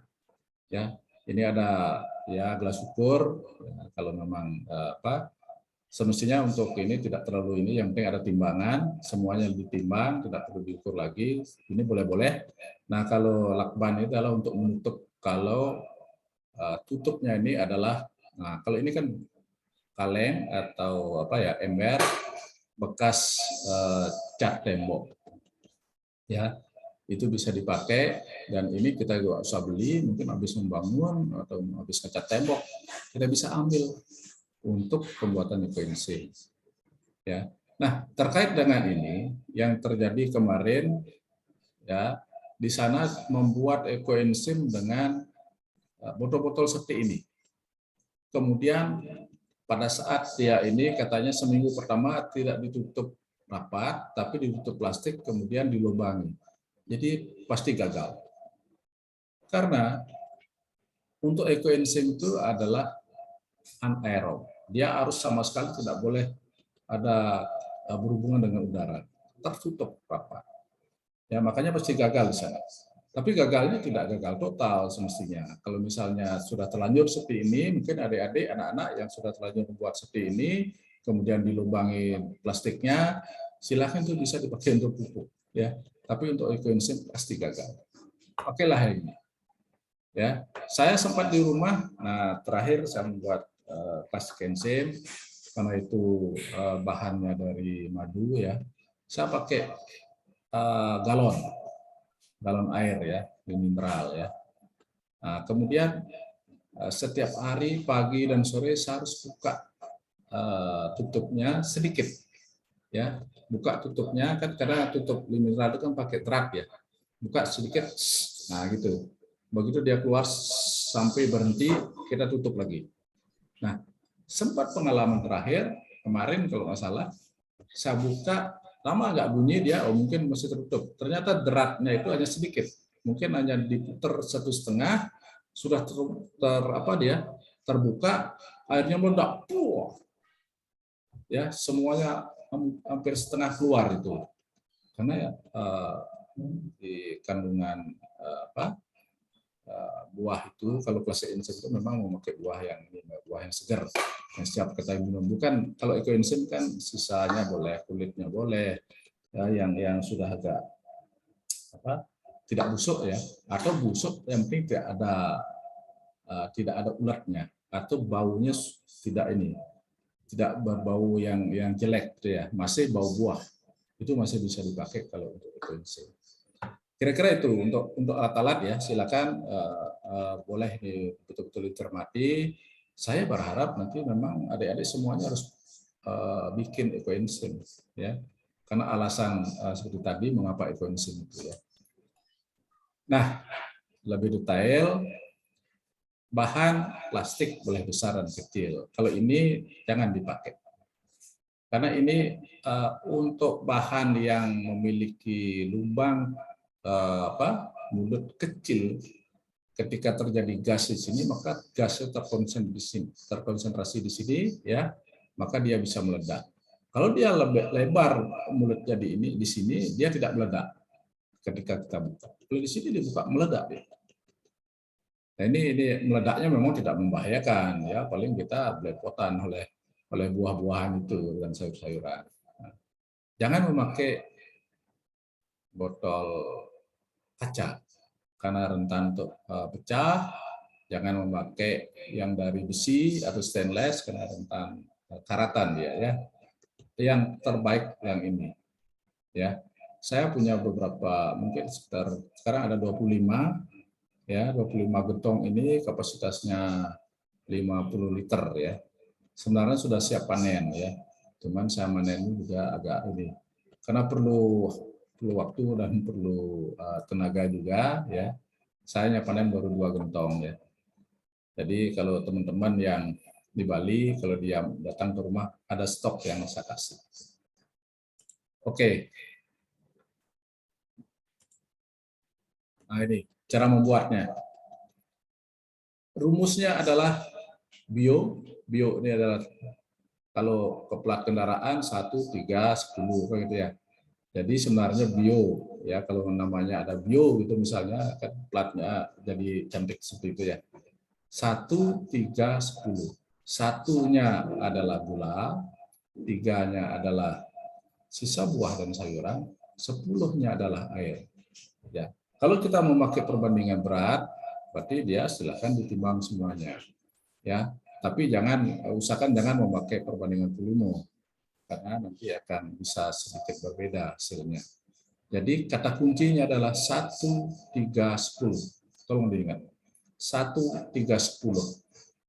1 bagian gula atau molasses ya, kemudian 3 bagian sampah organik tadi, sisa buah dan sayur, masukkan ke dalam gentong yang sudah diisi 10 bagian air, kemudian diaduk.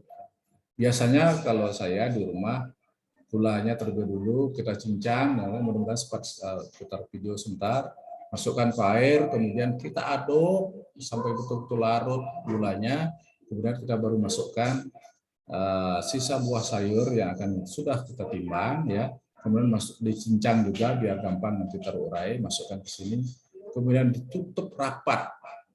Kemudian begitu ditutup rapat, tulis tanggal pembuatannya. Karena dari tanggal pembuatan itu selama 3 bulan baru kita bisa panen. Berikutnya, nah ini yang tidak boleh kita pakai, ya kalau untuk kelapa jangan, ya. Kemudian kacang-kacangan, kulit kacang juga nggak boleh, ya. Kemudian juga yang sudah busuk dan ada ulatnya. Tapi kalau busuk tidak ada ulatnya masih bisa kita pakai. Ya, busuk dalam artian dia berubah warna, ya. Kalau busuk-busuknya buah itu kan kadang-kala berubah baunya. Tapi kalau baunya sudah agak jelek, ya, jangan dipakai, dibuang saja. Bisa dipakai untuk pupuk, ya. Kemudian semuanya itu dalam kondisi mentah. Kalau sisa sayuran yang basi, yang tidak dimakan kemarinnya, besoknya nggak bisa dipakai. Itu harus dibuang. Jadi dalam kondisi mentah. Ya. Nah, gula yang dipakai gula merah tebu, ya, kemudian gula merah dari buah aren, kelapa dan lontar. Kalau nggak salah lontar di sana banyak di Sumba, ya. Ini kemarin yang katanya banyak, ini lebih gampang. Kemudian melasa cair, ya. Kalau melasa mungkin di daerah Jawa banyak ini dari sisa pengolahan gula, ya. Tapi jangan memakai gula pasir. Ya, di samping harganya mahal, ya, lebih mahal, juga ini hasilnya kurang maksimal, ya, karena ada beberapa dalam gula pasir itu ada senyawa alami yang hilang. Itu yang menjadi kendala di sana. Nah, kemudian air yang dipakai yang paling bagus adalah air sumur yang biasanya kita konsumsi. Ya, walaupun sebenarnya ketika konsumsi kan kita masak dulu. Tapi kalau untuk ekoenzim boleh yang tidak dimasak. Kalau biasa kita bisa pakai mandi, cuci tangan dan sebagainya. Nah, kalau air pump atau PDAM, ya, itu harus didiamkan dulu 24 jam. Mungkin terkait dengan beberapa bulan yang dipakai untuk membuat air itu menjadi sebuah produksi air baku yang siap diedarkan ke masyarakat. Itu kan perlu zat-zat kimia mereka, maka harus diendapkan 24 jam. Air hujan yang langsung diambil, ya, tanpa lewat genteng misalnya, ya, langsung misalnya begitu hujan agak deras ditampung dalam ember, silahkan bisa dipakai. Nah, kalau misalnya air betul-betul kurang kualitasnya baik di tempat-tempat kita itu, boleh pakai air galon isi ulang yang kan murah itu. Ya, jangan produk yang asli kayak Aqua misalnya asli, boleh sih sebenarnya, tapi kan dari segi biaya akan mahal. Oke. Nah, ini yang sering menjadi kendala. Ketika kita punya alat besar, gentongnya gede, ya, misalnya dapat minta atau dapat dari mana, kemudian kita punya gula yang sudah cukup, airnya kan kira-kira tidak masalah. Itu nggak apa, silahkan sesuaikan dengan kapasitas gentongnya. Ya, isi air, isi gula, kemudian diaduk. Sampahnya apabila kita kurang sampah, misalnya produksi pas nggak doyan sayur, nggak doyan buah tuh misalnya, itu bisa dicicil. Ya, ketika air dan gulanya sudah cukup, ya masukkan saja ininya sampahnya, tapi ditimbang dulu. Ya, ditimbang dulu. Kemudian dicatat sampai kapan dia itu sudah sesuai penuh perbandingan 1:310-nya. Jadi 1 dan 10 itu gula dan air kan sudah nggak masalah. Sampai 3, misalnya 30 gram. Sudah tercapai kapan 3 gram, maka itu sudah ditutup rapat lagi, kemudian diisi tanggal tersebut. Tanggal hari itu sudah tercapai 30 gram. Jadi istilahnya ngeredit atau dicicil.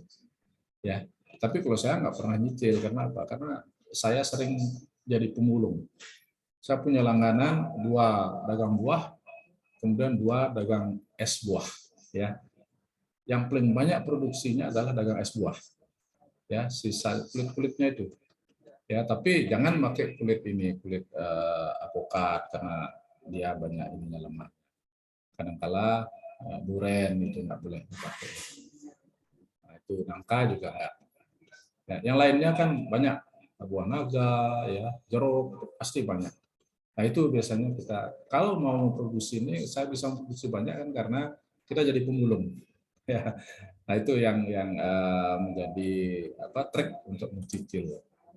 Kemudian manfaat. Nah, ini untuk kebutuhan sehari-hari, ya, kesehatan, berkumur, kemudian detox di kaki, terutama untuk para lansia, ibu bapak kalian, nenek kakeknya, buatkan air hangat, ya, dalam 1 ember, ya, kemudian isi minimal 1 atau 2 tutup botol aqua itu, ya, ekoenzim, aduk, kemudian taruh kaki kakek nenek kita di sana. Setiap sore dilakukan, itu luar biasa detox terhadap ini dengan ekoenzim itu. Kemudian yang pertanian sebagai pupuk dan pembasmi hama. Ntar mungkin ada gambar-gambar untuk di Bali terutama, ya. Dan ini luar biasa untuk pertanian. Saya sudah mengalami. Jangankan ekoenzimnya, sisa cucian sisa buah dan sayur yang akan kita masukkan ke gentong itu kan kita cuci dulu. Kemudian hasil cuciannya itu untuk nyiram tanaman luar biasa suburnya. Belum menjadi ekoenzim sudah bagus, ya. Kemudian yang terakhir perbaikan lingkungan, air, udara, dan tanah, karena kita menyemprotkan ke udara, ya, kemudian mencampurnya ke air untuk kolam, sebentar ada fotonya, ya. Kemudian yang masuk ke tanah juga itu luar biasa karena dia tidak ada zat kimianya. Nah, ini juga untuk mencuci sayur mayur yang sebelumnya kita masak, ya. Jadi masukkan ekoenzim ke ember yang sudah diisi air, ya. Barang 1 atau 2 tutup botol ekoenzim, kemudian baru masukkan sayur buah yang akan kita cuci sebelum dimasak. Biarkan kira-kira 45 menit baru diangkat, itu sudah luar biasa tercuci. Nah, ini untuk sampo cuci rambut, ya, kemudian berkumur dan sikat gigi, ya. Nah, ini testimoni sebelum dan sesudah gigi, ya, yang memakai ekoenzim, ya. Kemudian ini hand sanitizer. Perbandingannya adalah 1 ml 1/400. Yang disemprotkan sekarang di kandang-kandang sapi untuk kelompok-kelompok tani ternak di Bali, perbandingannya ini, ya. Ini masih diumumkan di komunitas bahwa masih diperlukan untuk dibangun beberapa liter ekoenzim lagi untuk disuplai ke desa-desa.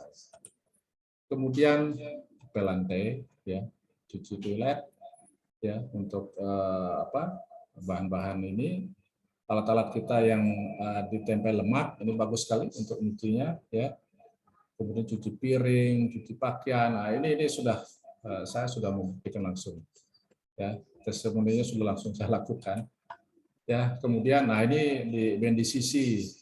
Kalau anak-anak nanti mau kuliah di Universitas Mas Saraswati, apakah memilih teknik lingkungan, teknik sipil, atau fakultas yang lain yang ada, ya, biasanya wisudanya kita di sini, pasti akan datang ke sini, ya. BNDCC, Bali Nusa Dua Convention Center ya. Ini hotel yang memiliki hall terbesar di Bali yang menampung 9 sampai 5.000. Ya, tapi kalau musim COVID kemarin agak dipakai untuk 1.500 kapasitasnya. Nah, ini sudah terbukti di BNDCC. Nah, berikutnya ini. Saya juga sudah membuktikan pada tetangga yang kakinya ada borok, kemudian setiap hari 2 kali kita semprot pagi dan sore dengan Ecoenzym. Bisa kering. Dengan 2-3 kali semprot aja sudah kering, kemudian terus dilakukan, sekarang sudah sembuh. Ya, sudah tidak borok lagi. Dan yang perlu juga saya sampaikan, nah ini apa yang ini penyakit untuk anak-anak itu ya dicari apa namanya, ini sebelumnya kemudian sudahnya dia cerah.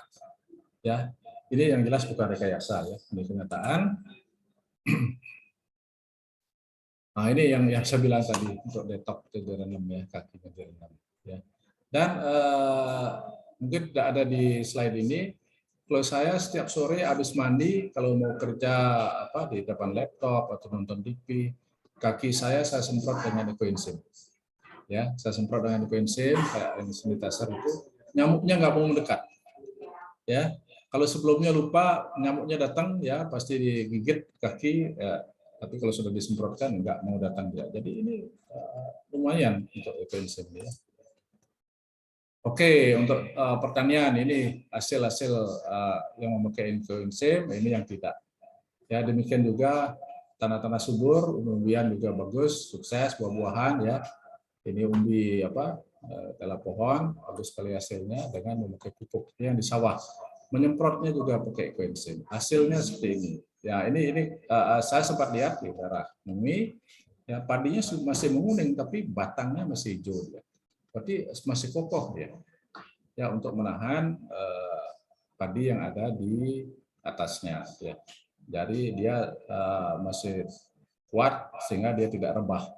Biasanya kalau padi itu terlalu berat buahnya kan dia akhirnya akan menjadi rebah dia, sehingga mempengaruhi hasil panen. Nah ini untuk kolam. Ya, sebelumnya kelihatan airnya seperti ini, tapi setelahnya menjadi jernih seperti ini. Ya, ini silahkan dibuktikan. Ya, saya punya tetangga, nah cuman saya belum punya kolam yang gede, maunya bikin nanti untuk kolam koi ya. Tetangga itu rutin mungkin 2 atau 3 hari sekali dia menuangkan Ecoenzym 1 tutup botol diaduk dalam botol lakau kemudian dituangkan ke kolamnya. Kolamnya tidak jamuran, jadi bersih. Seperti itu. Nah, kesimpulannya adalah dengan membuat Ecoenzym, kita menjaga kesehatan kita dan keluarga, kita merawat alam dan bumi tercinta, kita menjalankan. Nah, kalau di Bali ini Trihita Karana namanya, keseimbangan antara Tuhan, manusia sendiri dengan alam. Ya, kalau di Bali sudah ada pergub, ya ini yang menyelamatkan mudah-mudahan terkait dengan sampah dan pembuatan Ecoenzym ini. Jadi kalau mau melihat di sosial medianya ada YouTube-nya, ini Ecoenzym Nusantara, ada Facebook-nya, ada Instagram. Kalau ini silakan, ini mentor dari Ecoenzym yang ada, ya. Kemudian kalau mau salam untuk Ecoenzym, ini salamnya 3 jari ya. Demikian, mari bersama selamatkan bumi tercinta dengan membuat Ecoenzym. Terima kasih. Kalau ada hal yang kurang berkenan, saya mohon maaf. Kalau ada yang masih ditanyakan, silakan. Bukan hanya sekarang saja, nanti silakan lewat WA, lewat lewat medsos di Fakultas Sedik juga bisa, seperti yang disampaikan oleh Bu Sinta tadi. Terima kasih. Demikian yang dapat saya sampaikan. Silakan waktu saya akan berikan ke moderator ya. Terima kasih. Oke, jadi baik. Terima kasih Bapak atas waktu dan kesempatan Bapak untuk memberikan kami materi tentang Ecoenzym pada hari ini. Saya akan memberikan kesempatan kepada adik-adik peserta didik. Mungkin ada yang ingin bertanya. Waktu dan kesempatan. Mungkin pertanyaannya harus lebih singkat dan jelas kalau bisa. Ada kok? Silakan ya. Di ruangan 2 mungkin. Untuk sementara belum ada Bapak. Ya, karena waktu mungkin ya. Tapi Iya. nggak apa. Kalau ada pertanyaan silakan tertulis, boleh dihimpun oleh Bapak moderator atau mungkin lewat Ibu kepala sekolah. Apapun pertanyaannya tentang sampah, tentang ekoenzim, tentang bagaimana kuliah di perguruan tinggi, silakan ditanya nanti ya. Siap Boleh, Bapak. silakan. Mungkin kami dari warga SMA Negeri 3 Waingapu, Kabupaten Sumba Timur, Provinsi Nusa Tenggara Timur, mengucapkan terima kasih yang sebesar-besarnya kepada Bapak Dr. Insinyur Imade Sastra Wibawa MERG yang sudah memberikan kami materi. Biarlah ini menjadi penerapan untuk kami di SMA Negeri 3, dan juga saya berharap semoga SMA 3 menjadi sekolah yang pertama untuk menerapkan ini proses pengolahan limbah ini. Terima kasih Bapak. Terima kasih, terima kasih.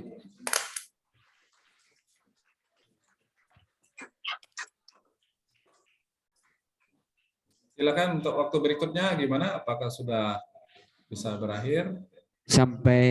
Mungkin sampai di sini dulu Bapak Ya. untuk Terima kesempatan kasih. ini. Sampai ketemu lagi anak-anakku, siswa baru SMA Negeri 3 Waingapu, sampai ketemu. Mudah-mudahan umur saya bisa panjang, umur Ibu Sinta bisa panjang, rezekinya ada.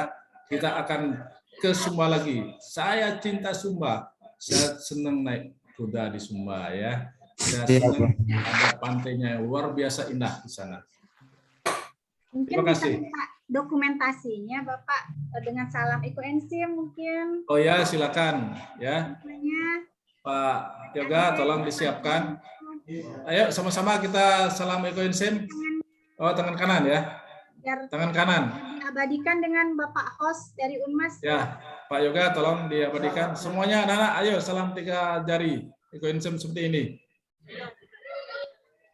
Pak Yoga, kalau sudah, tolong informasikan. 3, 2, 1. Salam ekoenzim. Sudah? Nah, Oke, terima kasih. semua. Terima kasih semuanya. Sampai ketemu. Mudah-mudahan kita sehat semua ya, anak-anakku. Mudah-mudahan kalian menjadi orang sukses, dan mudah-mudahan dari kalian nanti ada yang menjadi Presiden Republik Indonesia. Saya doakan.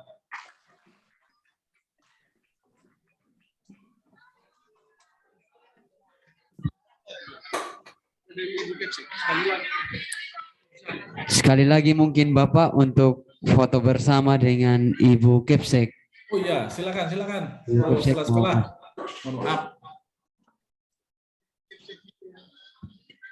Ibu Kepsek mungkin bisa on cam.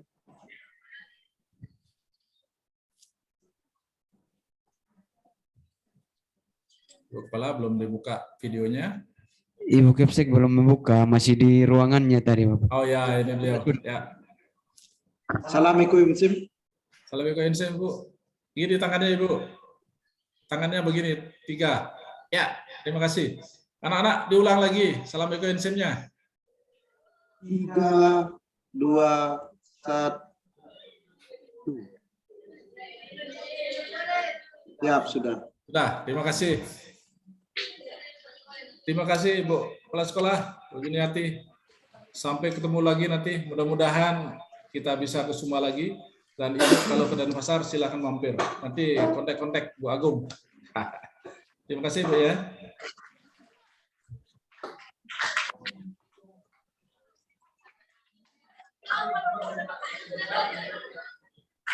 Oke, Pak Moderator, izin salib ya. Terima kasih ya. Ibu Kepala Sekolah, sampai ketemu.